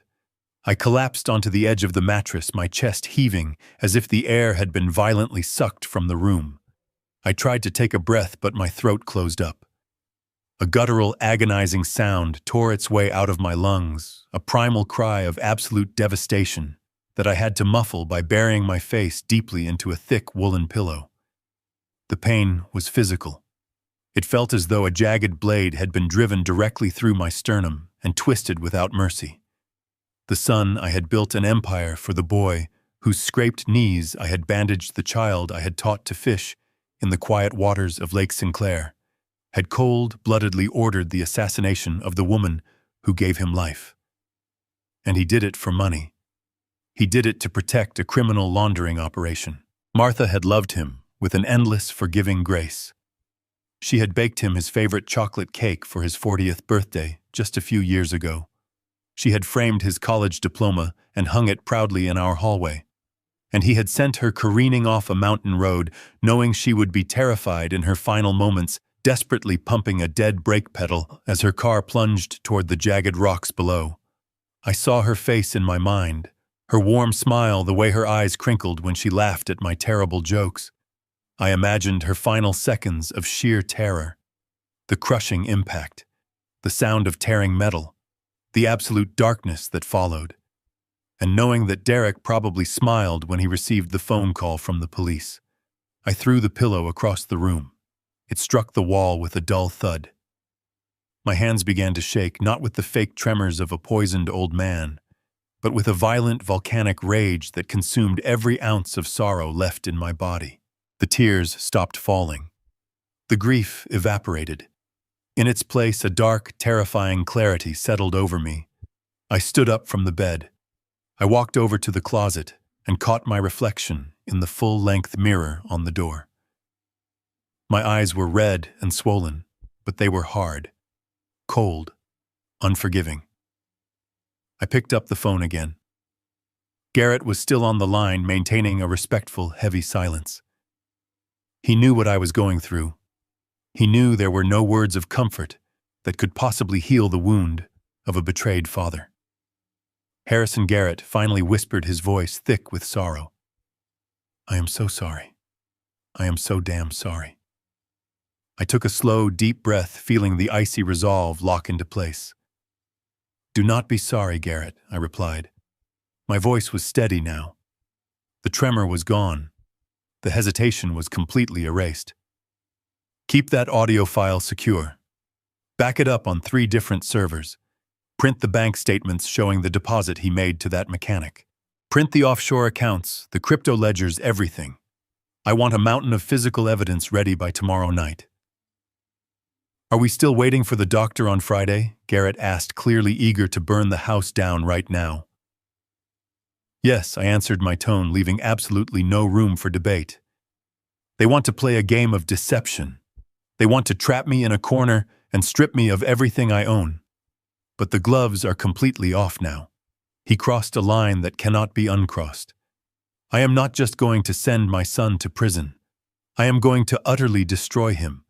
I am going to take away his freedom, his wife, his dignity, and his false reputation. I will reduce his entire life to ash.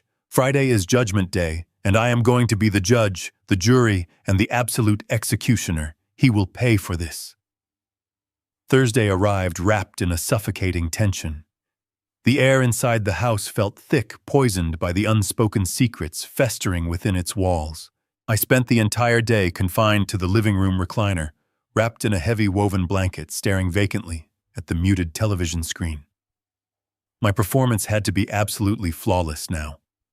I let my head loll slightly to the side, my mouth hanging open just a fraction. Natalie passed by several times, casting sneering glances in my direction. She did not even bother to hide her contempt anymore.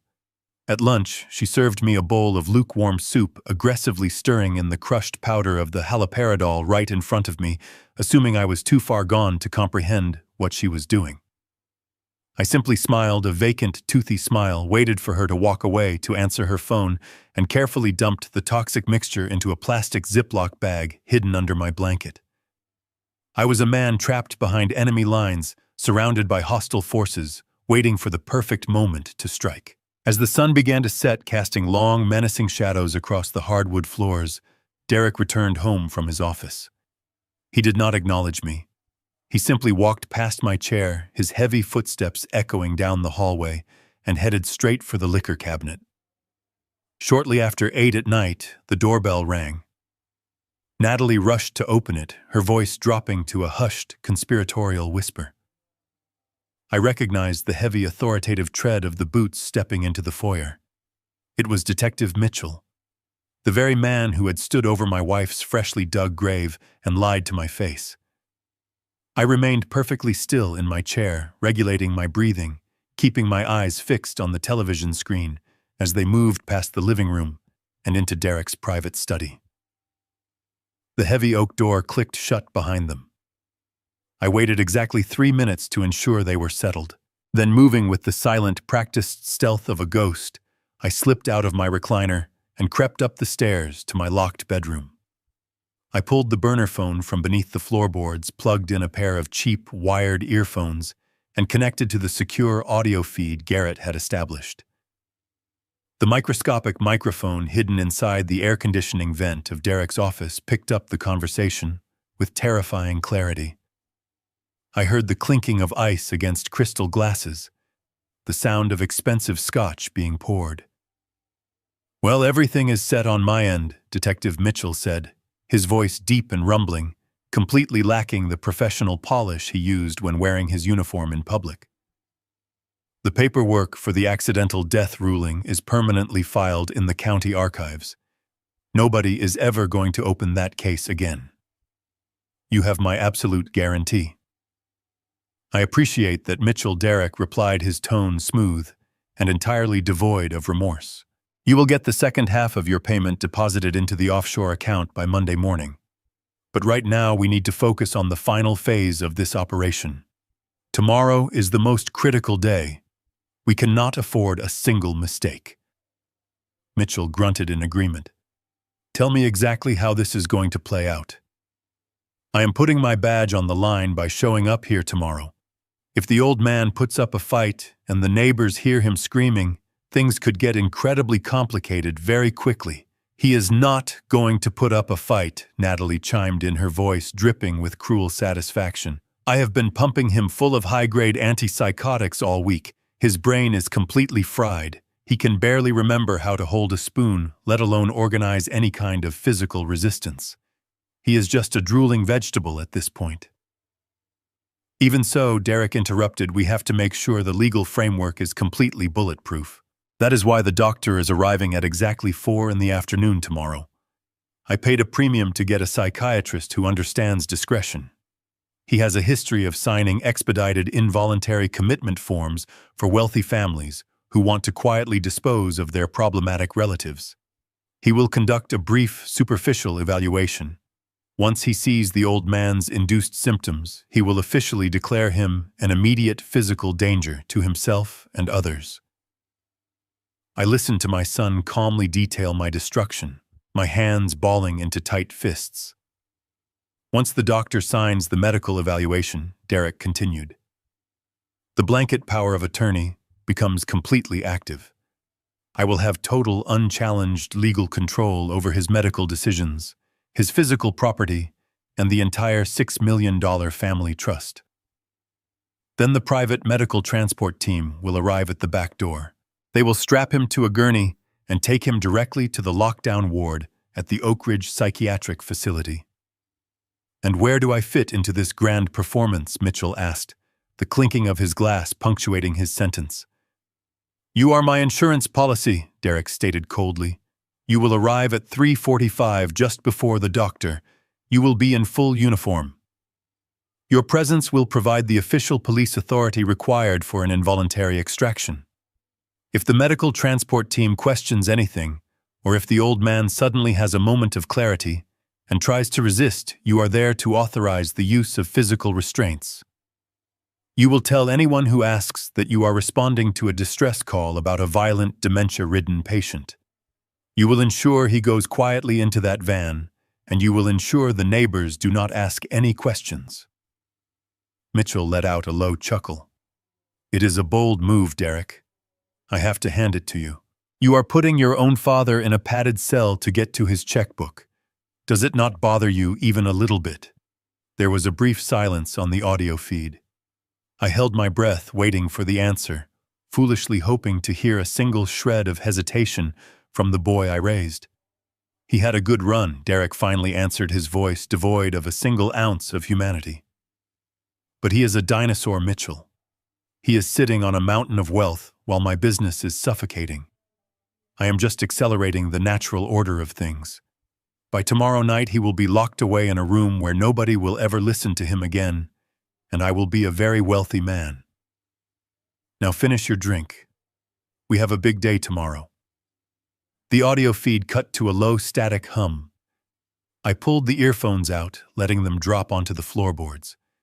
The darkness of my bedroom felt suffocating, yet strangely focusing at the same time. It was Thursday night. The digital clock resting on my nightstand glowed with an eerie green light, marking the steady passage of time. I had less than 24 hours to prepare the absolute ultimate counterattack against the two people I once loved. My son firmly believed he was sending me to a living hell, but he was completely unaware that I had already built his. Friday morning broke with a deceptive stillness. The storm that had raged for days had finally broken, leaving behind a pale, washed-out sky that offered no real warmth. I lay in my bed, staring up at the intricate patterns of the plaster ceiling, feeling the heavy, suffocating weight of the day pressing down on my chest. Today was the day. It was the culmination of 48 years of marriage, decades of hard work, and a lifetime of fatherhood, all funneling down into a single brutal afternoon. I carefully rolled out of bed, my joints popping in the quiet room. Before I changed out of my pajamas, I reached into the hidden seam of my travel bag. Garrett had left me a parting gift, during his covert visit. It was a micro earpiece no larger than a grain of rice designed for deep cover operatives. I pushed it deep into my right ear canal until it was completely invisible to the naked eye. I tapped the small transmitter taped to my rib cage twice. A tiny burst of static buzzed in my ear, followed immediately by Garrett's steady, reassuring voice. "I have you on audio," Harrison Garrett whispered. "Testing 1, 2. Can you hear me clearly?" I coughed once to confirm. "Good," Garrett continued. "The perimeter is fully established. I have 2 unmarked surveillance vans parked down the street. We have eyes on the front and back of your property. I am sitting with Special Agent Vance from the Federal Bureau. He has reviewed the audio file of your son ordering the hit on Martha, along with the offshore bank records and the toxicology reports. They are treating this as an active high-priority takedown. They are just waiting for my signal to breach the doors. Victor is safe in federal protective custody. You are not alone in this, my friend. Just play the part a little while longer." I took a slow, deep breath, letting the tension bleed out of my shoulders. I ruffled my hair, untucked one side of my shirt, and shuffled out of the bedroom, dragging my left foot slightly to complete the illusion of a man whose nervous system was actively shutting down. I entered the kitchen. The smell of freshly brewed coffee filled the air, a cruel reminder of the mornings Martha and I used to spend reading the newspaper together at the island. Natalie was already dressed, wearing a sharp, professional black dress. She was treating today like a formal business transaction. She did not even look up from her phone when I walked in. I slumped into my chair, letting my head hang forward. A few minutes later, she placed a piece of dry toast and a cup of water in front of me. She did not bother with the laced pills this morning. She clearly believed the accumulated dosage was already more than enough to achieve their desired result. "Eat it and keep quiet," she muttered, typing furiously on her screen. She was probably texting the transport team finalizing the logistics of my impending kidnapping. I stared blankly at the toast, letting a small trail of saliva pool at the corner of my mouth. I had to be absolutely convincing. Around noon, Derek finally emerged from his office. He was dressed in a tailored navy blue suit, his hair perfectly combed. He looked like a man preparing to accept an award. He walked into the kitchen, poured himself a cup of coffee, and leaned against the granite counter, studying me with a look of profound, clinical detachment. He watched me for a long time, sipping his coffee, his eyes tracking my vacant, unblinking stare. I did not react. I focused all my attention on the intricate grain of the wooden table, slowing my breathing, completely ignoring his presence. Derek set his mug down and slowly walked over to my chair. He crouched down so his face was level with mine. I could smell the sharp, expensive mint on his breath. He reached out and condescendingly patted my cheek, his fingers cold against my skin. "Do not worry," old man Derek whispered, a cold, triumphant smile stretching across his face. "You will be in a nice, padded room soon, and I will take good care of your money. You worked so hard all your life, but you just do not have the mind for it anymore. It is time for you to rest. I will make sure the doctors give you the good medication. You will not even know you are locked up. It will be like a long, peaceful sleep." He patted my cheek one last time, stood up, and walked out of the room whistling a cheerful tune. My hands remained perfectly still in my lap, but inside my mind was a raging inferno. I wanted to leap out of the chair, wrap my hands around his throat, and squeeze until that arrogant, murderous smile was wiped from his face forever. I wanted to demand how he could look into my eyes knowing he had slaughtered his own mother saw it for a handful of digital currency. But I held my ground. I clamped down on my fury with the iron discipline of a soldier. Every second I maintained this charade was another nail in his coffin. Through the earpiece, I heard Garrett's voice cut through my dark thoughts. "Hold steady, Harrison," Garrett murmured, his voice tight with restrained anger. I heard what he said through the living room microphones. "The federal agents in the van are practically foaming at the mouth. We have enough to put him away for 3 lifetimes. Just let the trap snap shut completely. We need the corrupt doctor and the detective in the room. We want to catch the entire network in one clean sweep. I tapped my fingers twice against my thigh, a silent acknowledgement that I understood the plan. The afternoon stretched on with agonizing slowness. Every tick of the grandfather clock in the hallway sounded like a hammer striking an anvil. The house was completely silent, yet thick with anticipation. Natalie paced the floor, adjusting the throw pillows on the sofa, arranging a tray of water glasses for the impending guests. She was setting the stage for my legal execution. I sat in the recliner for hours, motionless, a ghost haunting my own home. I observed the dust motes dancing in the shafts of sunlight that pierced the living room windows. I thought about the sheer amount of love that had built this space. Martha had picked out these heavy velvet curtains. She had chosen the warm amber color of the hardwood floors. She had poured her soul into creating a sanctuary for our family, a place of safety and warmth. And now the very son she nurtured was using her sanctuary as the staging ground for a calculated clinical betrayal. The juxtaposition of the beautiful environment and the grotesque evil unfolding within it was almost too much to bear. It took a monumental effort of will to keep my face completely slack, to keep my eyes devoid of the sharp, burning intelligence that was currently tracking every single movement in the house. At 2 o'clock, Derek began arranging documents on the coffee table. I watched him from my peripheral vision. He laid out the thick, multi-page medical evaluation forms the corrupt psychiatrist would sign. Next to them, he placed the comprehensive financial power of attorney, the document that would legally strip me of my identity, my property, and my life savings. He smoothed the papers with a terrifying reverence, checking his gold wristwatch every few minutes. He was practically vibrating with greed. The sheer audacity of his plan was staggering. He truly believed he had thought of everything. He believed he had outsmarted the police, outmaneuvered the auditors, and successfully neutralized his own father. Garrett's voice crackled in my ear, again low and urgent. "Target 1 is approaching. Detective Mitchell just turned onto your street in his marked cruiser. He is parking 2 houses down to keep a low profile. He is walking toward your front door now."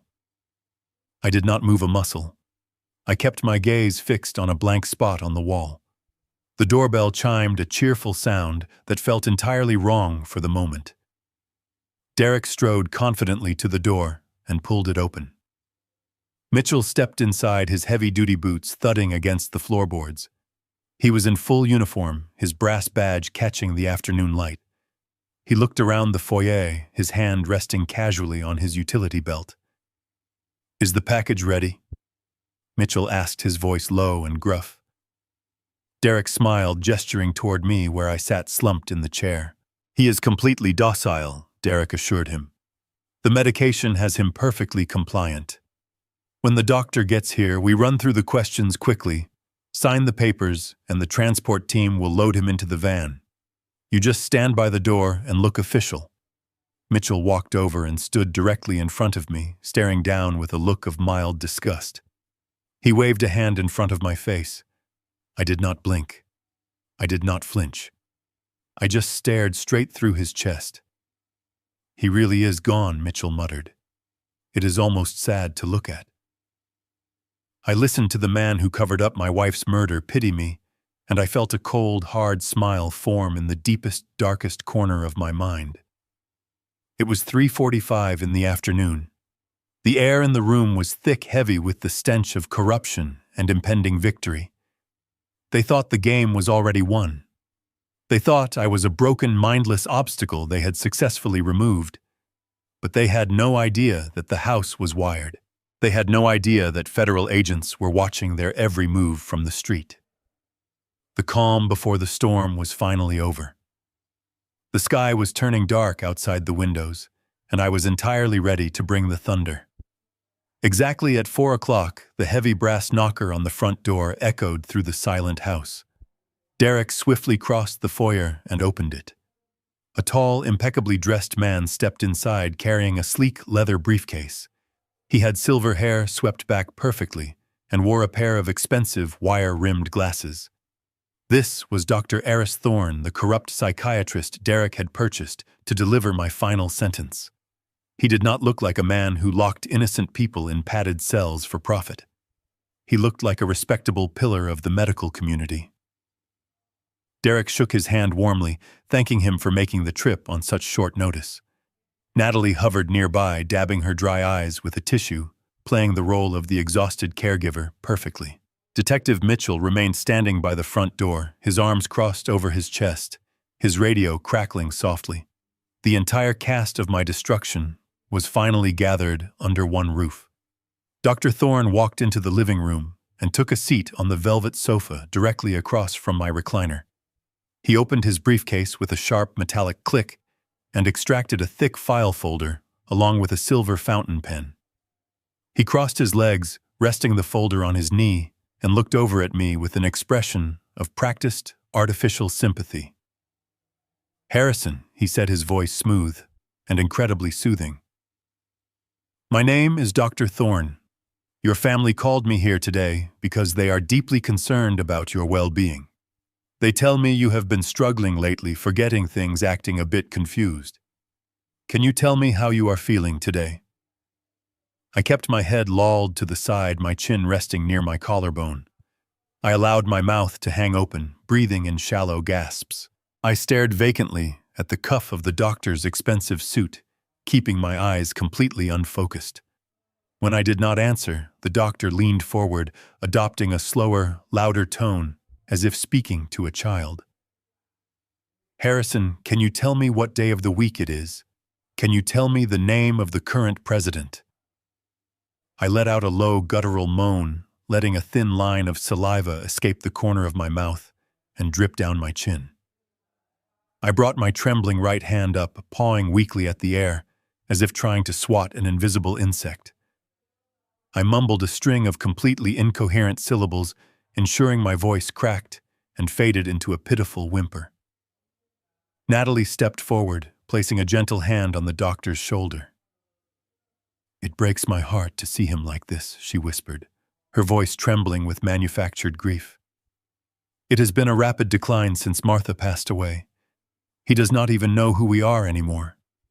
He wanders the house at night. We are terrified he is going to leave the stove on or wander out into the street and get himself killed. We simply cannot provide the level of round-the-clock care he desperately needs." Dr. Thorne nodded gravely, making a brief dismissive note on his legal pad. "It is a tragically common presentation in severe trauma cases among the elderly," he stated, his tone clinical and devoid of any genuine emotion. "The shock of losing a spouse can often trigger a latent neurodegenerative cascade. Given the extreme lack of motor control, the aphasia, and the complete dissociation from his immediate reality, it is my professional medical opinion that he poses an immediate and severe danger to his own safety. He is profoundly incapable of making rational decisions regarding his medical care or his financial estate." Derek let out a loud sigh of relief, rubbing his face to simulate the heavy burden of a loving son making a difficult choice. "So you agree that involuntary commitment is the only safe option left for him?" Derek asked, his voice thick with fake hesitation. "I absolutely agree," Dr. Thorne confirmed without a single second of hesitation. "It is the most compassionate course for everyone involved. He will be safe in our lockdown ward. He will be monitored 24 hours a day, and you will have the peace of mind knowing he cannot harm himself." Derek reached onto the coffee table and picked up the thick stack of legal documents. These were the papers that would end my life as a free man. He handed them across the table to the psychiatrist. The top page was the medical evaluation mandate, and right beneath it lay the comprehensive financial power of attorney. "If you could just sign on the dotted lines," Dr. Derek said, unable to hide the trembling anticipation in his voice. "Once your signature is on these pages, the transport team is waiting in a van just around the corner. They can secure him immediately." The room fell silent. The only sound was the heavy rhythmic ticking of the grandfather clock in the hallway, and the soft crackle of Detective Mitchell's police radio near the front door. Dr. Thorne took the documents, and placed them flat against his leather briefcase. He uncapped his silver fountain pen, the nib catching the pale afternoon light streaming through the living room windows. He quickly reviewed the printed text, verifying that Derek's legal team had drafted the clauses to his exact specifications. He nodded in approval. Derek took a step closer, his eyes locked hungrily on the tip of the pen. Natalie held her breath, her hands clasped tightly in front of her chest. Mitchell shifted his weight, resting his hand on his duty belt, ready to intervene if I magically found the strength to resist the transport team. The silver pen hovered just a fraction of an inch above the crisp white paper. The trap was perfectly set. The bait had been taken. As the dark ink kissed the signature line, I sat straight up in my chair, my spine snapping rigid, and locked my eyes directly onto Derek's face with terrifying clarity. Before the ink could bleed into the fibers of the paper, I shattered the illusion. I sat straight up in my leather recliner, throwing off the heavy woven blanket that had draped over my shoulders like a funeral shroud. My spine snapped rigid, aligning with a satisfying pop. The slack, drooling expression I had meticulously worn for days vanished in a single microsecond, replaced by a cold, sharp, and commanding glare. I reached up with a perfectly steady hand and wiped the pathetic trail of saliva from my chin. I took a deep, full breath of air, filling my lungs completely, for the first time in what felt like an absolute eternity. The suffocating fog of the victim was gone. The architect had returned. I was no longer the prey. "Before you sign that, Dr. Thorne, you might want to look at the screen," I commanded. My voice did not waver. It did not crack. It was the deep, booming, authoritative baritone of a man who had commanded vast construction crews and built massive steel skyscrapers. It was a voice that demanded absolute, unquestioning obedience. The effect on the room was instantaneous and utterly catastrophic. Dr. Thorne flinched violently, his hand jerking back as if the crisp white paper itself had suddenly caught fire. The expensive silver fountain pen clattered onto the glass surface of the coffee table, leaving a dark, jagged smudge of black ink across the fraudulent legal documents. The papers were ruined. Natalie gasped a sharp, choked sound of pure terror and took a stumbling step backward.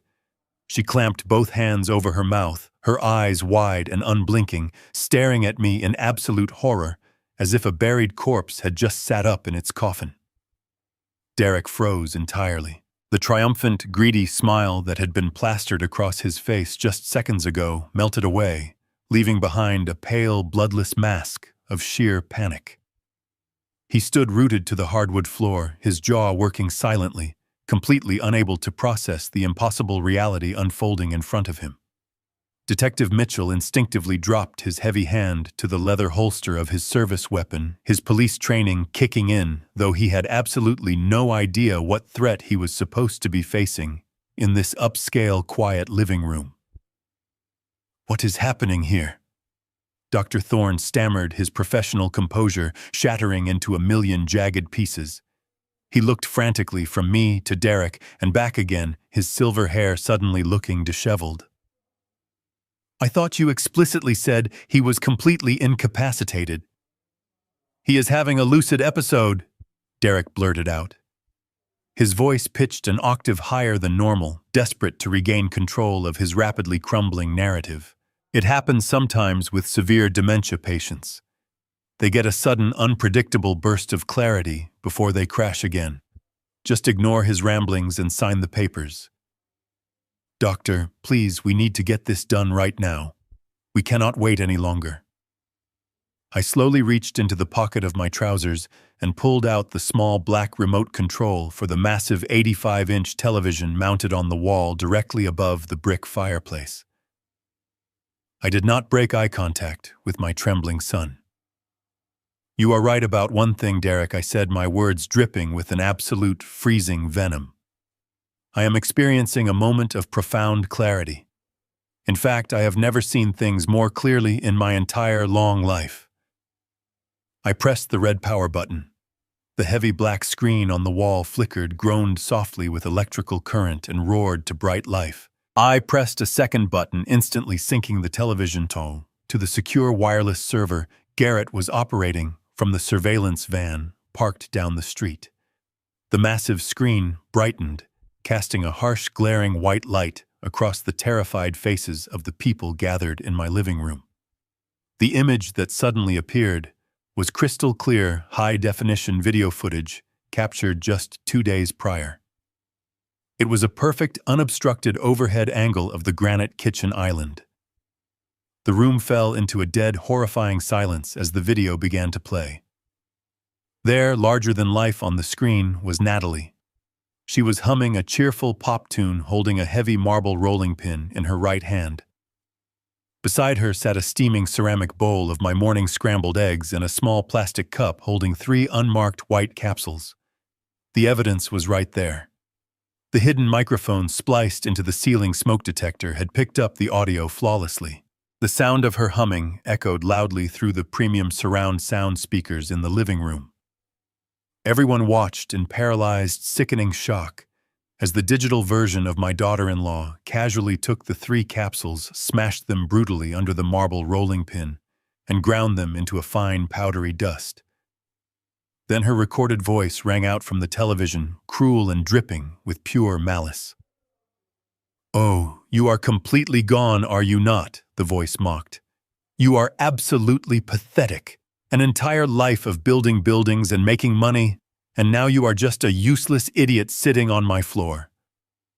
The video showed her scraping the toxic white powder directly into my breakfast, stirring it vigorously with a silver spoon to hide the deadly evidence. Then the footage seamlessly cut to a second clip. This time it was from the micro camera hidden inside the decorative living room clock. It showed me weakly reaching for the framed photograph of Martha on the mantelpiece, and it showed Natalie storming across the room, violently slapping my hand away with brutal force and shoving me forcefully into the leather recliner. "Do not touch that, you crazy old fool," her recorded voice screamed at maximum volume. I clicked the remote, freezing the frame on Natalie's contorted, incredibly angry face. The silence that followed in the living room was thick and suffocating. I turned my attention back to the corrupt psychiatrist, who was now trembling visibly, his face completely devoid of color. He was staring at the television screen with an expression of absolute, undeniable horror. That white powder she was crushing into my food. "Dr. Thorne is a drug called haloperidol," I stated clearly, my voice ringing like a bell in the quiet room. "She was deliberately feeding me 50 milligrams every single day. Tell me, doctor, in your expert medical opinion, what does a massive unprescribed dose of a high-potency, typical antipsychotic do to a perfectly healthy 74-year-old man?" "You were about to sign a document declaring me insane based entirely on the artificial symptoms of a lethal poison that my son paid to have administered. You are standing in the middle of a massive federal crime scene, and you are holding the murder weapon." The truth was finally out in the open, and the walls were closing in on them. There was no escape. Derek suddenly broke from his paralyzed stance with a loud animalistic shout. His face twisted into a grotesque mask of desperation as he lunged across the living room rug. He threw himself toward the massive brick fireplace, abandoning any pretense of the sophisticated son he had portrayed moments before. He clawed frantically at the cables hidden behind the flat screen, desperate to rip the power cord from the wall and plunge the room back into darkness. His manicured fingernails scraped against the rough masonry, tearing the skin, but he did not feel the pain. He was a cornered rat trying to chew his way out of a trap. "Shut it off," he screamed, his voice cracking into a shrill shriek. "Shut that damn thing off right now. You stupid old fool, you have no idea what you are doing." I did not move from my leather recliner. I simply watched his pathetic struggle with the detached observation of a judge presiding over a final sentencing. My thumb rested over the remote in my hand. "You are right, Derek," I said, raising my voice effortlessly over his frantic screaming. "I am an old fool. I was foolish enough to believe you loved your mother. I was foolish enough to think you had a shred of human decency left inside your soul. But my eyes are wide open now. I pressed the next button on the remote. The video of Natalie instantly vanished from the giant screen. The display shifted to a solid black background. The silence in the room was only momentary. A harsh burst of static hissed through the premium surround sound speakers vibrating the floorboards beneath our feet. Then the undeniable audio recording began to play. The rhythmic thrum of the auto repair shop filled my living room. I watched Derek freeze, his hands hopelessly tangled in the cables. His body went rigid as his voice echoed off the walls. "Look, I do not care how you do it," the digital version of my son said casually. "Just make sure it is untraceable. I am paying you a premium for a clean job." The blood drained completely from Derek's face, leaving him looking like a hollow ghost. The raspy voice of the mechanic replied, detailing exactly how he would weaken the fluid lines of my wife's 1998 Volvo. He explained how the pressure would blow the seals on the steep mountain incline, and then the final unforgivable nail was hammered firmly into the coffin. "Cut the brake lines on the Volvo," Derek's recorded voice commanded with absolute chilling indifference. "Make it look like old age wear and tear. My mother drives it to the hills every Sunday. Just get it done." The audio clicked off, leaving a deafening silence in its wake. Dr. Thorne stumbled backward, collapsing onto the edge of the velvet sofa, gasping for air.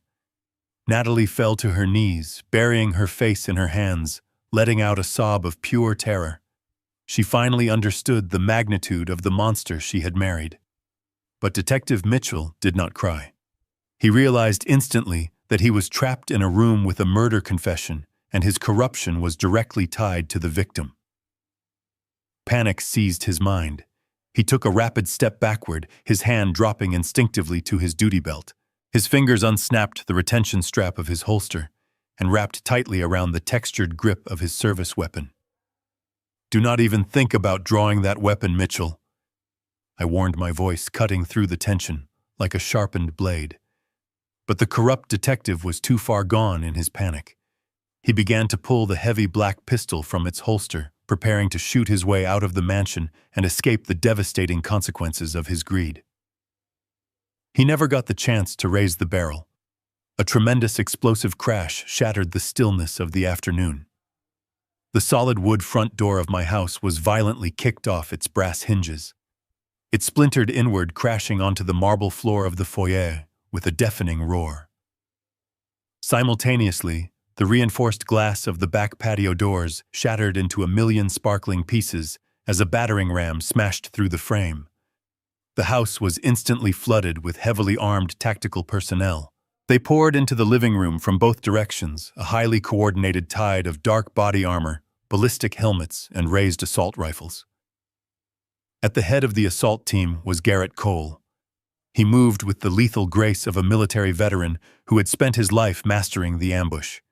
He did not wear a federal windbreaker, but the FBI agents flanking him followed his lead without question. "Federal Bureau of Investigation," a commanding voice shouted over the chaos. "Drop the weapon right now. Get your hands in the air. Drop it." Mitchell hesitated for one fatal second, his eyes wide with shock, as red laser sights painted his chest. Garrett did not wait for the corrupt cop to make up his mind. He closed the distance in two massive strides, grabbed Mitchell by the wrist, and twisted it violently upward. The service weapon clattered harmlessly to the hardwood floor. Garrett kicked the gun across the room, slammed Mitchell hard against the drywall, and kicked his legs apart. The metallic click of steel handcuffs snapping shut around Mitchell's wrists sounded like the sweetest music I had ever heard.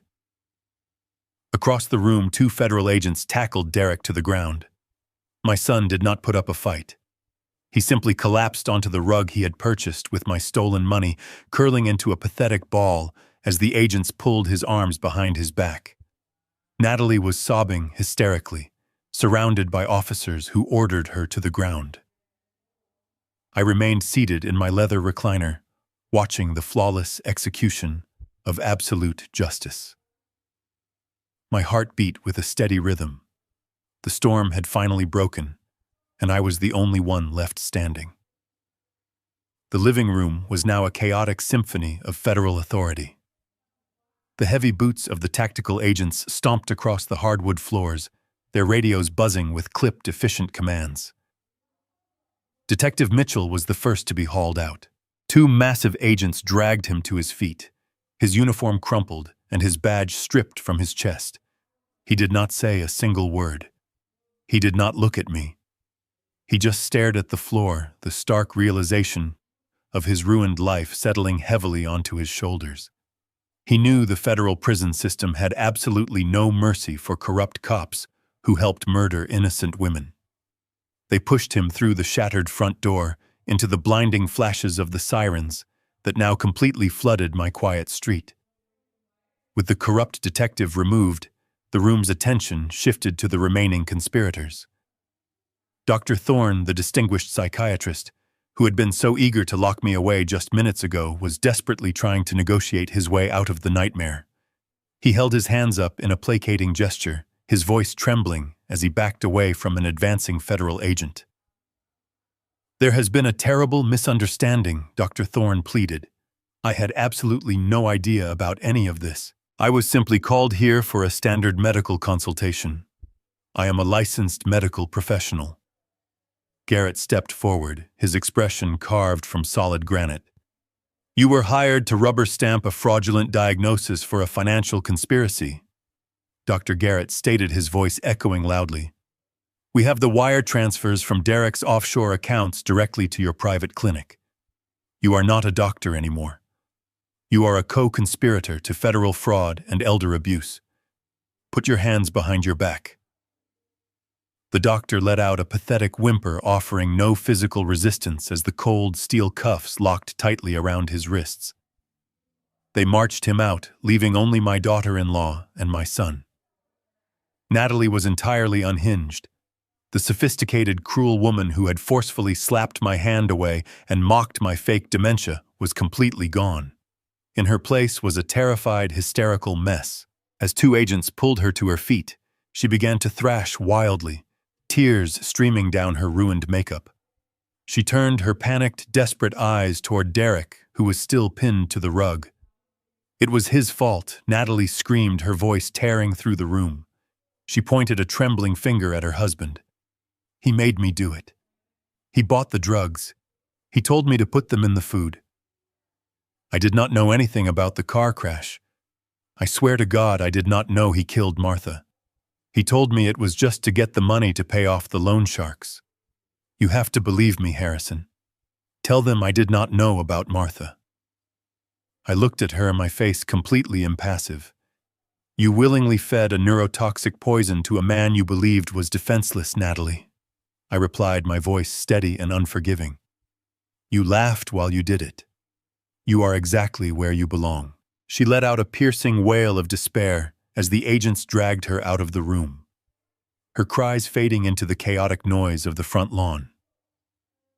Then there was only Derek. The federal agents slowly pulled him up from the floor, securing his hands tightly behind his back. The tailored navy blue suit he had worn to celebrate his ultimate victory was now covered in dust and wrinkled beyond repair.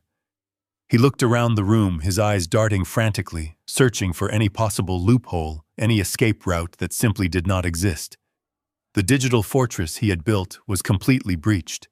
The police officer he had purchased was in handcuffs. The wife who had helped him was turning against him. He was completely, utterly isolated. As the agents began to walk him toward the door, Derek suddenly dug the heels of his expensive leather shoes into the hardwood floor. He fought against the grip of the officers with a sudden, desperate surge of adrenaline. He threw his weight forward, breaking their hold just enough to stumble across the room and collapse violently onto his knees right at the base of my leather recliner. He threw his upper body forward, his cuffed hands useless behind him, and pressed his tear-stained face against my legs. He was weeping openly now, loud, ugly, gasping sobs that shook his entire body. "Dad, please," Derek begged, his voice cracking and breaking with absolute terror. "Please, you have to stop them. Tell them to stop. I am your son. I am your only boy. You cannot let them take me away to prison. I will give it all back. I will sign the trust back over to you today. I will do whatever you want." Please, Dad, I was just so scared of the people I owed money to. They were going to kill me. I made a mistake, a horrible mistake, but you can fix this. You always fix things for me. Do not do this to me. I sat in my chair looking down at the top of his perfectly combed hair. I felt the wetness of his tears soaking through the fabric of my trousers. 42 years ago, I had held this boy in my arms and promised to protect him from the world. I had worked my hands to the bone to give him a life of privilege and comfort. I had sold the company I built from scratch just to save him from his own failures. And he had repaid that lifetime of boundless love by murdering the woman who gave him life and trying to destroy my mind. I slowly reached down and placed my hand firmly on his shoulder. For a fraction of a second, he stopped crying. He looked up at me, a pathetic glimmer of desperate hope shining in his bloodshot eyes. He actually believed, even after everything he had done, that my love for him was a weakness he could exploit one final time. He thought the father who had always bailed him out would save him from the abyss. I looked directly into his eyes, stripping away every ounce of warmth, every shred of paternal affection I had ever felt for him. My expression was an absolute, terrifying void. You stopped being my son the day you cut the brakes on your mother's car, I said, my voice completely devoid of any emotion. Enjoy hell. The faint light of hope in his eyes was instantly extinguished, replaced by a dark, suffocating despair. The federal agents stepped forward, grabbing him roughly by the shoulders and hauling him to his feet. He did not fight them this time. His legs gave out beneath him, and they had to practically drag him backward across the room. He stared at me the entire time, his mouth opening and closing silently, a broken, defeated monster being led to the slaughter. I watched them pull him through the shattered doorway and out into the cold, unforgiving light of the afternoon. The house suddenly fell into a deep, profound silence. I was entirely alone, but finally, truly free. The silence that settled over my house that afternoon was not the heavy, suffocating quiet of a tomb. It was the clear, pristine silence of a slate wiped clean. Over the next 6 months, the justice system moved with a swift and merciless efficiency that surprised even me. The mountain of digital and physical evidence Garrett and the federal agents had compiled was absolutely insurmountable. There were no lengthy trials, no dramatic courtroom theatrics, and no clever defense attorneys who could magically explain away the horrific crimes captured on video and audio. The digital ledgers of the offshore accounts, the toxicology reports of the poisoned food, and the recorded confessions painted a picture of premeditated evil that left the judges completely appalled. It was a total victory, but the cost was high. When the final sentencing day arrived, I sat in the front row of the federal courtroom, wearing the same dark suit I had worn to my wife's funeral. Derek stood before the judge clad in a bright orange jumpsuit, his hands shackled to his waist. He looked frail, his once perfect hair thinning and unkempt. The judge did not mince words. She looked down at him with profound disgust and handed down the maximum penalty the law allowed. For the orchestrated first-degree murder of his own mother and the attempted destruction of his father, Derek Ward, was sentenced to life in a maximum security federal penitentiary without the possibility of parole. He did not turn to look at me as the bailiffs led him away. He kept his eyes glued to the floor, finally understanding that his arrogance had cost him his entire existence. He would never breathe free air again, and in that quiet moment, I felt the heavy burden of the past completely lift from my weary shoulders. Natalie did not fare much better. Despite her desperate attempts to turn state's evidence and blame everything on her husband, the camera footage of her laughing while actively poisoning my food sealed her fate. The jury took less than 2 hours to find her guilty of conspiracy to commit murder, elder abuse, and severe fraud. She wept hysterically as the judge slammed the gavel, sentencing her to 20 hard years behind bars. Detective Mitchell, the man who had sold his badge and his honor for $100,000 in blood money, was stripped of his pension and sent to a federal prison where corrupt cops are treated without a single ounce of mercy. Even Dr. Thorne, the distinguished psychiatrist, who thought he was untouchable, lost his medical license and was sentenced to 10 years for his role in the criminal conspiracy. The entire rotten network was dismantled, pulled out by the roots and thrown into the fire, and reduced to nothing but bitter ashes. With the legal battles over and the perpetrators locked away, I found myself driving back down that winding road toward the cemetery. The weather was different this time. The violent freezing storm that had raged during Martha's funeral was a distant memory. The sky was a brilliant, endless blue, and the warm afternoon sun filtered through the green leaves of the ancient oak trees lining the pathways. I parked my truck and walked slowly across the manicured grass. I carried a single bouquet of yellow roses, Martha's favorite flower. I knelt beside her polished marble headstone, tracing the elegant lettering of her name with my fingertips. The crushing grief that had threatened to consume me 6 months ago had transformed into a quiet, enduring peace. I placed the yellow roses gently against the base of the stone. "It is over, Martha," I whispered, my voice steady and filled with a deep, resonating calm. "The monster is gone. He will never hurt anyone again." I closed my eyes, letting the gentle breeze wash over my face, and for a brief moment, I could almost feel the warmth of her hand resting lightly on my shoulder. I stayed there for a long time, talking to her about the future, about the promises I intended to keep. I told her that our 30 years of hard work, the millions of dollars we had sacrificed our youth to build, would not end up funding a criminal empire or buying expensive cars for ungrateful children. It was going to serve a higher, nobler purpose, a purpose that honors her spirit. The following week, I contacted Victor and Garrett. I gave them explicit instructions to liquidate my estate. The massive colonial house with its heated pool and manicured lawns was put on the market and sold to a lovely young family. The remaining millions in the family trust, the money Derek had been so willing to kill for, was withdrawn. I used every single penny to establish a comprehensive legal and medical foundation dedicated to protecting the vulnerable. We named it the Martha Ward Initiative. We hired aggressive forensic accountants, private investigators, and dedicated lawyers who offer free services to elderly individuals who suspect they are being financially abused or medically manipulated by their toxic relatives. In the past few months alone, we have saved dozens of seniors from being locked away in psychiatric wards by greedy children. We have reclaimed stolen homes and emptied bank accounts, delivering the justice that I brought down upon my son. I lost the family I thought I had, but I found a new one in the countless people I have been able to help. I learned that true strength does not come from the blood in your veins, but from the unwavering courage to stand up against evil even when that evil sleeps right under your own roof. Blood isn't an excuse for betrayal. If someone shows you they are a monster, believe them the first time. Have you ever had to cut a toxic family member out of your life? Let me know in the comments. Subscribe to the channel for more stories. Until next time, protect your peace.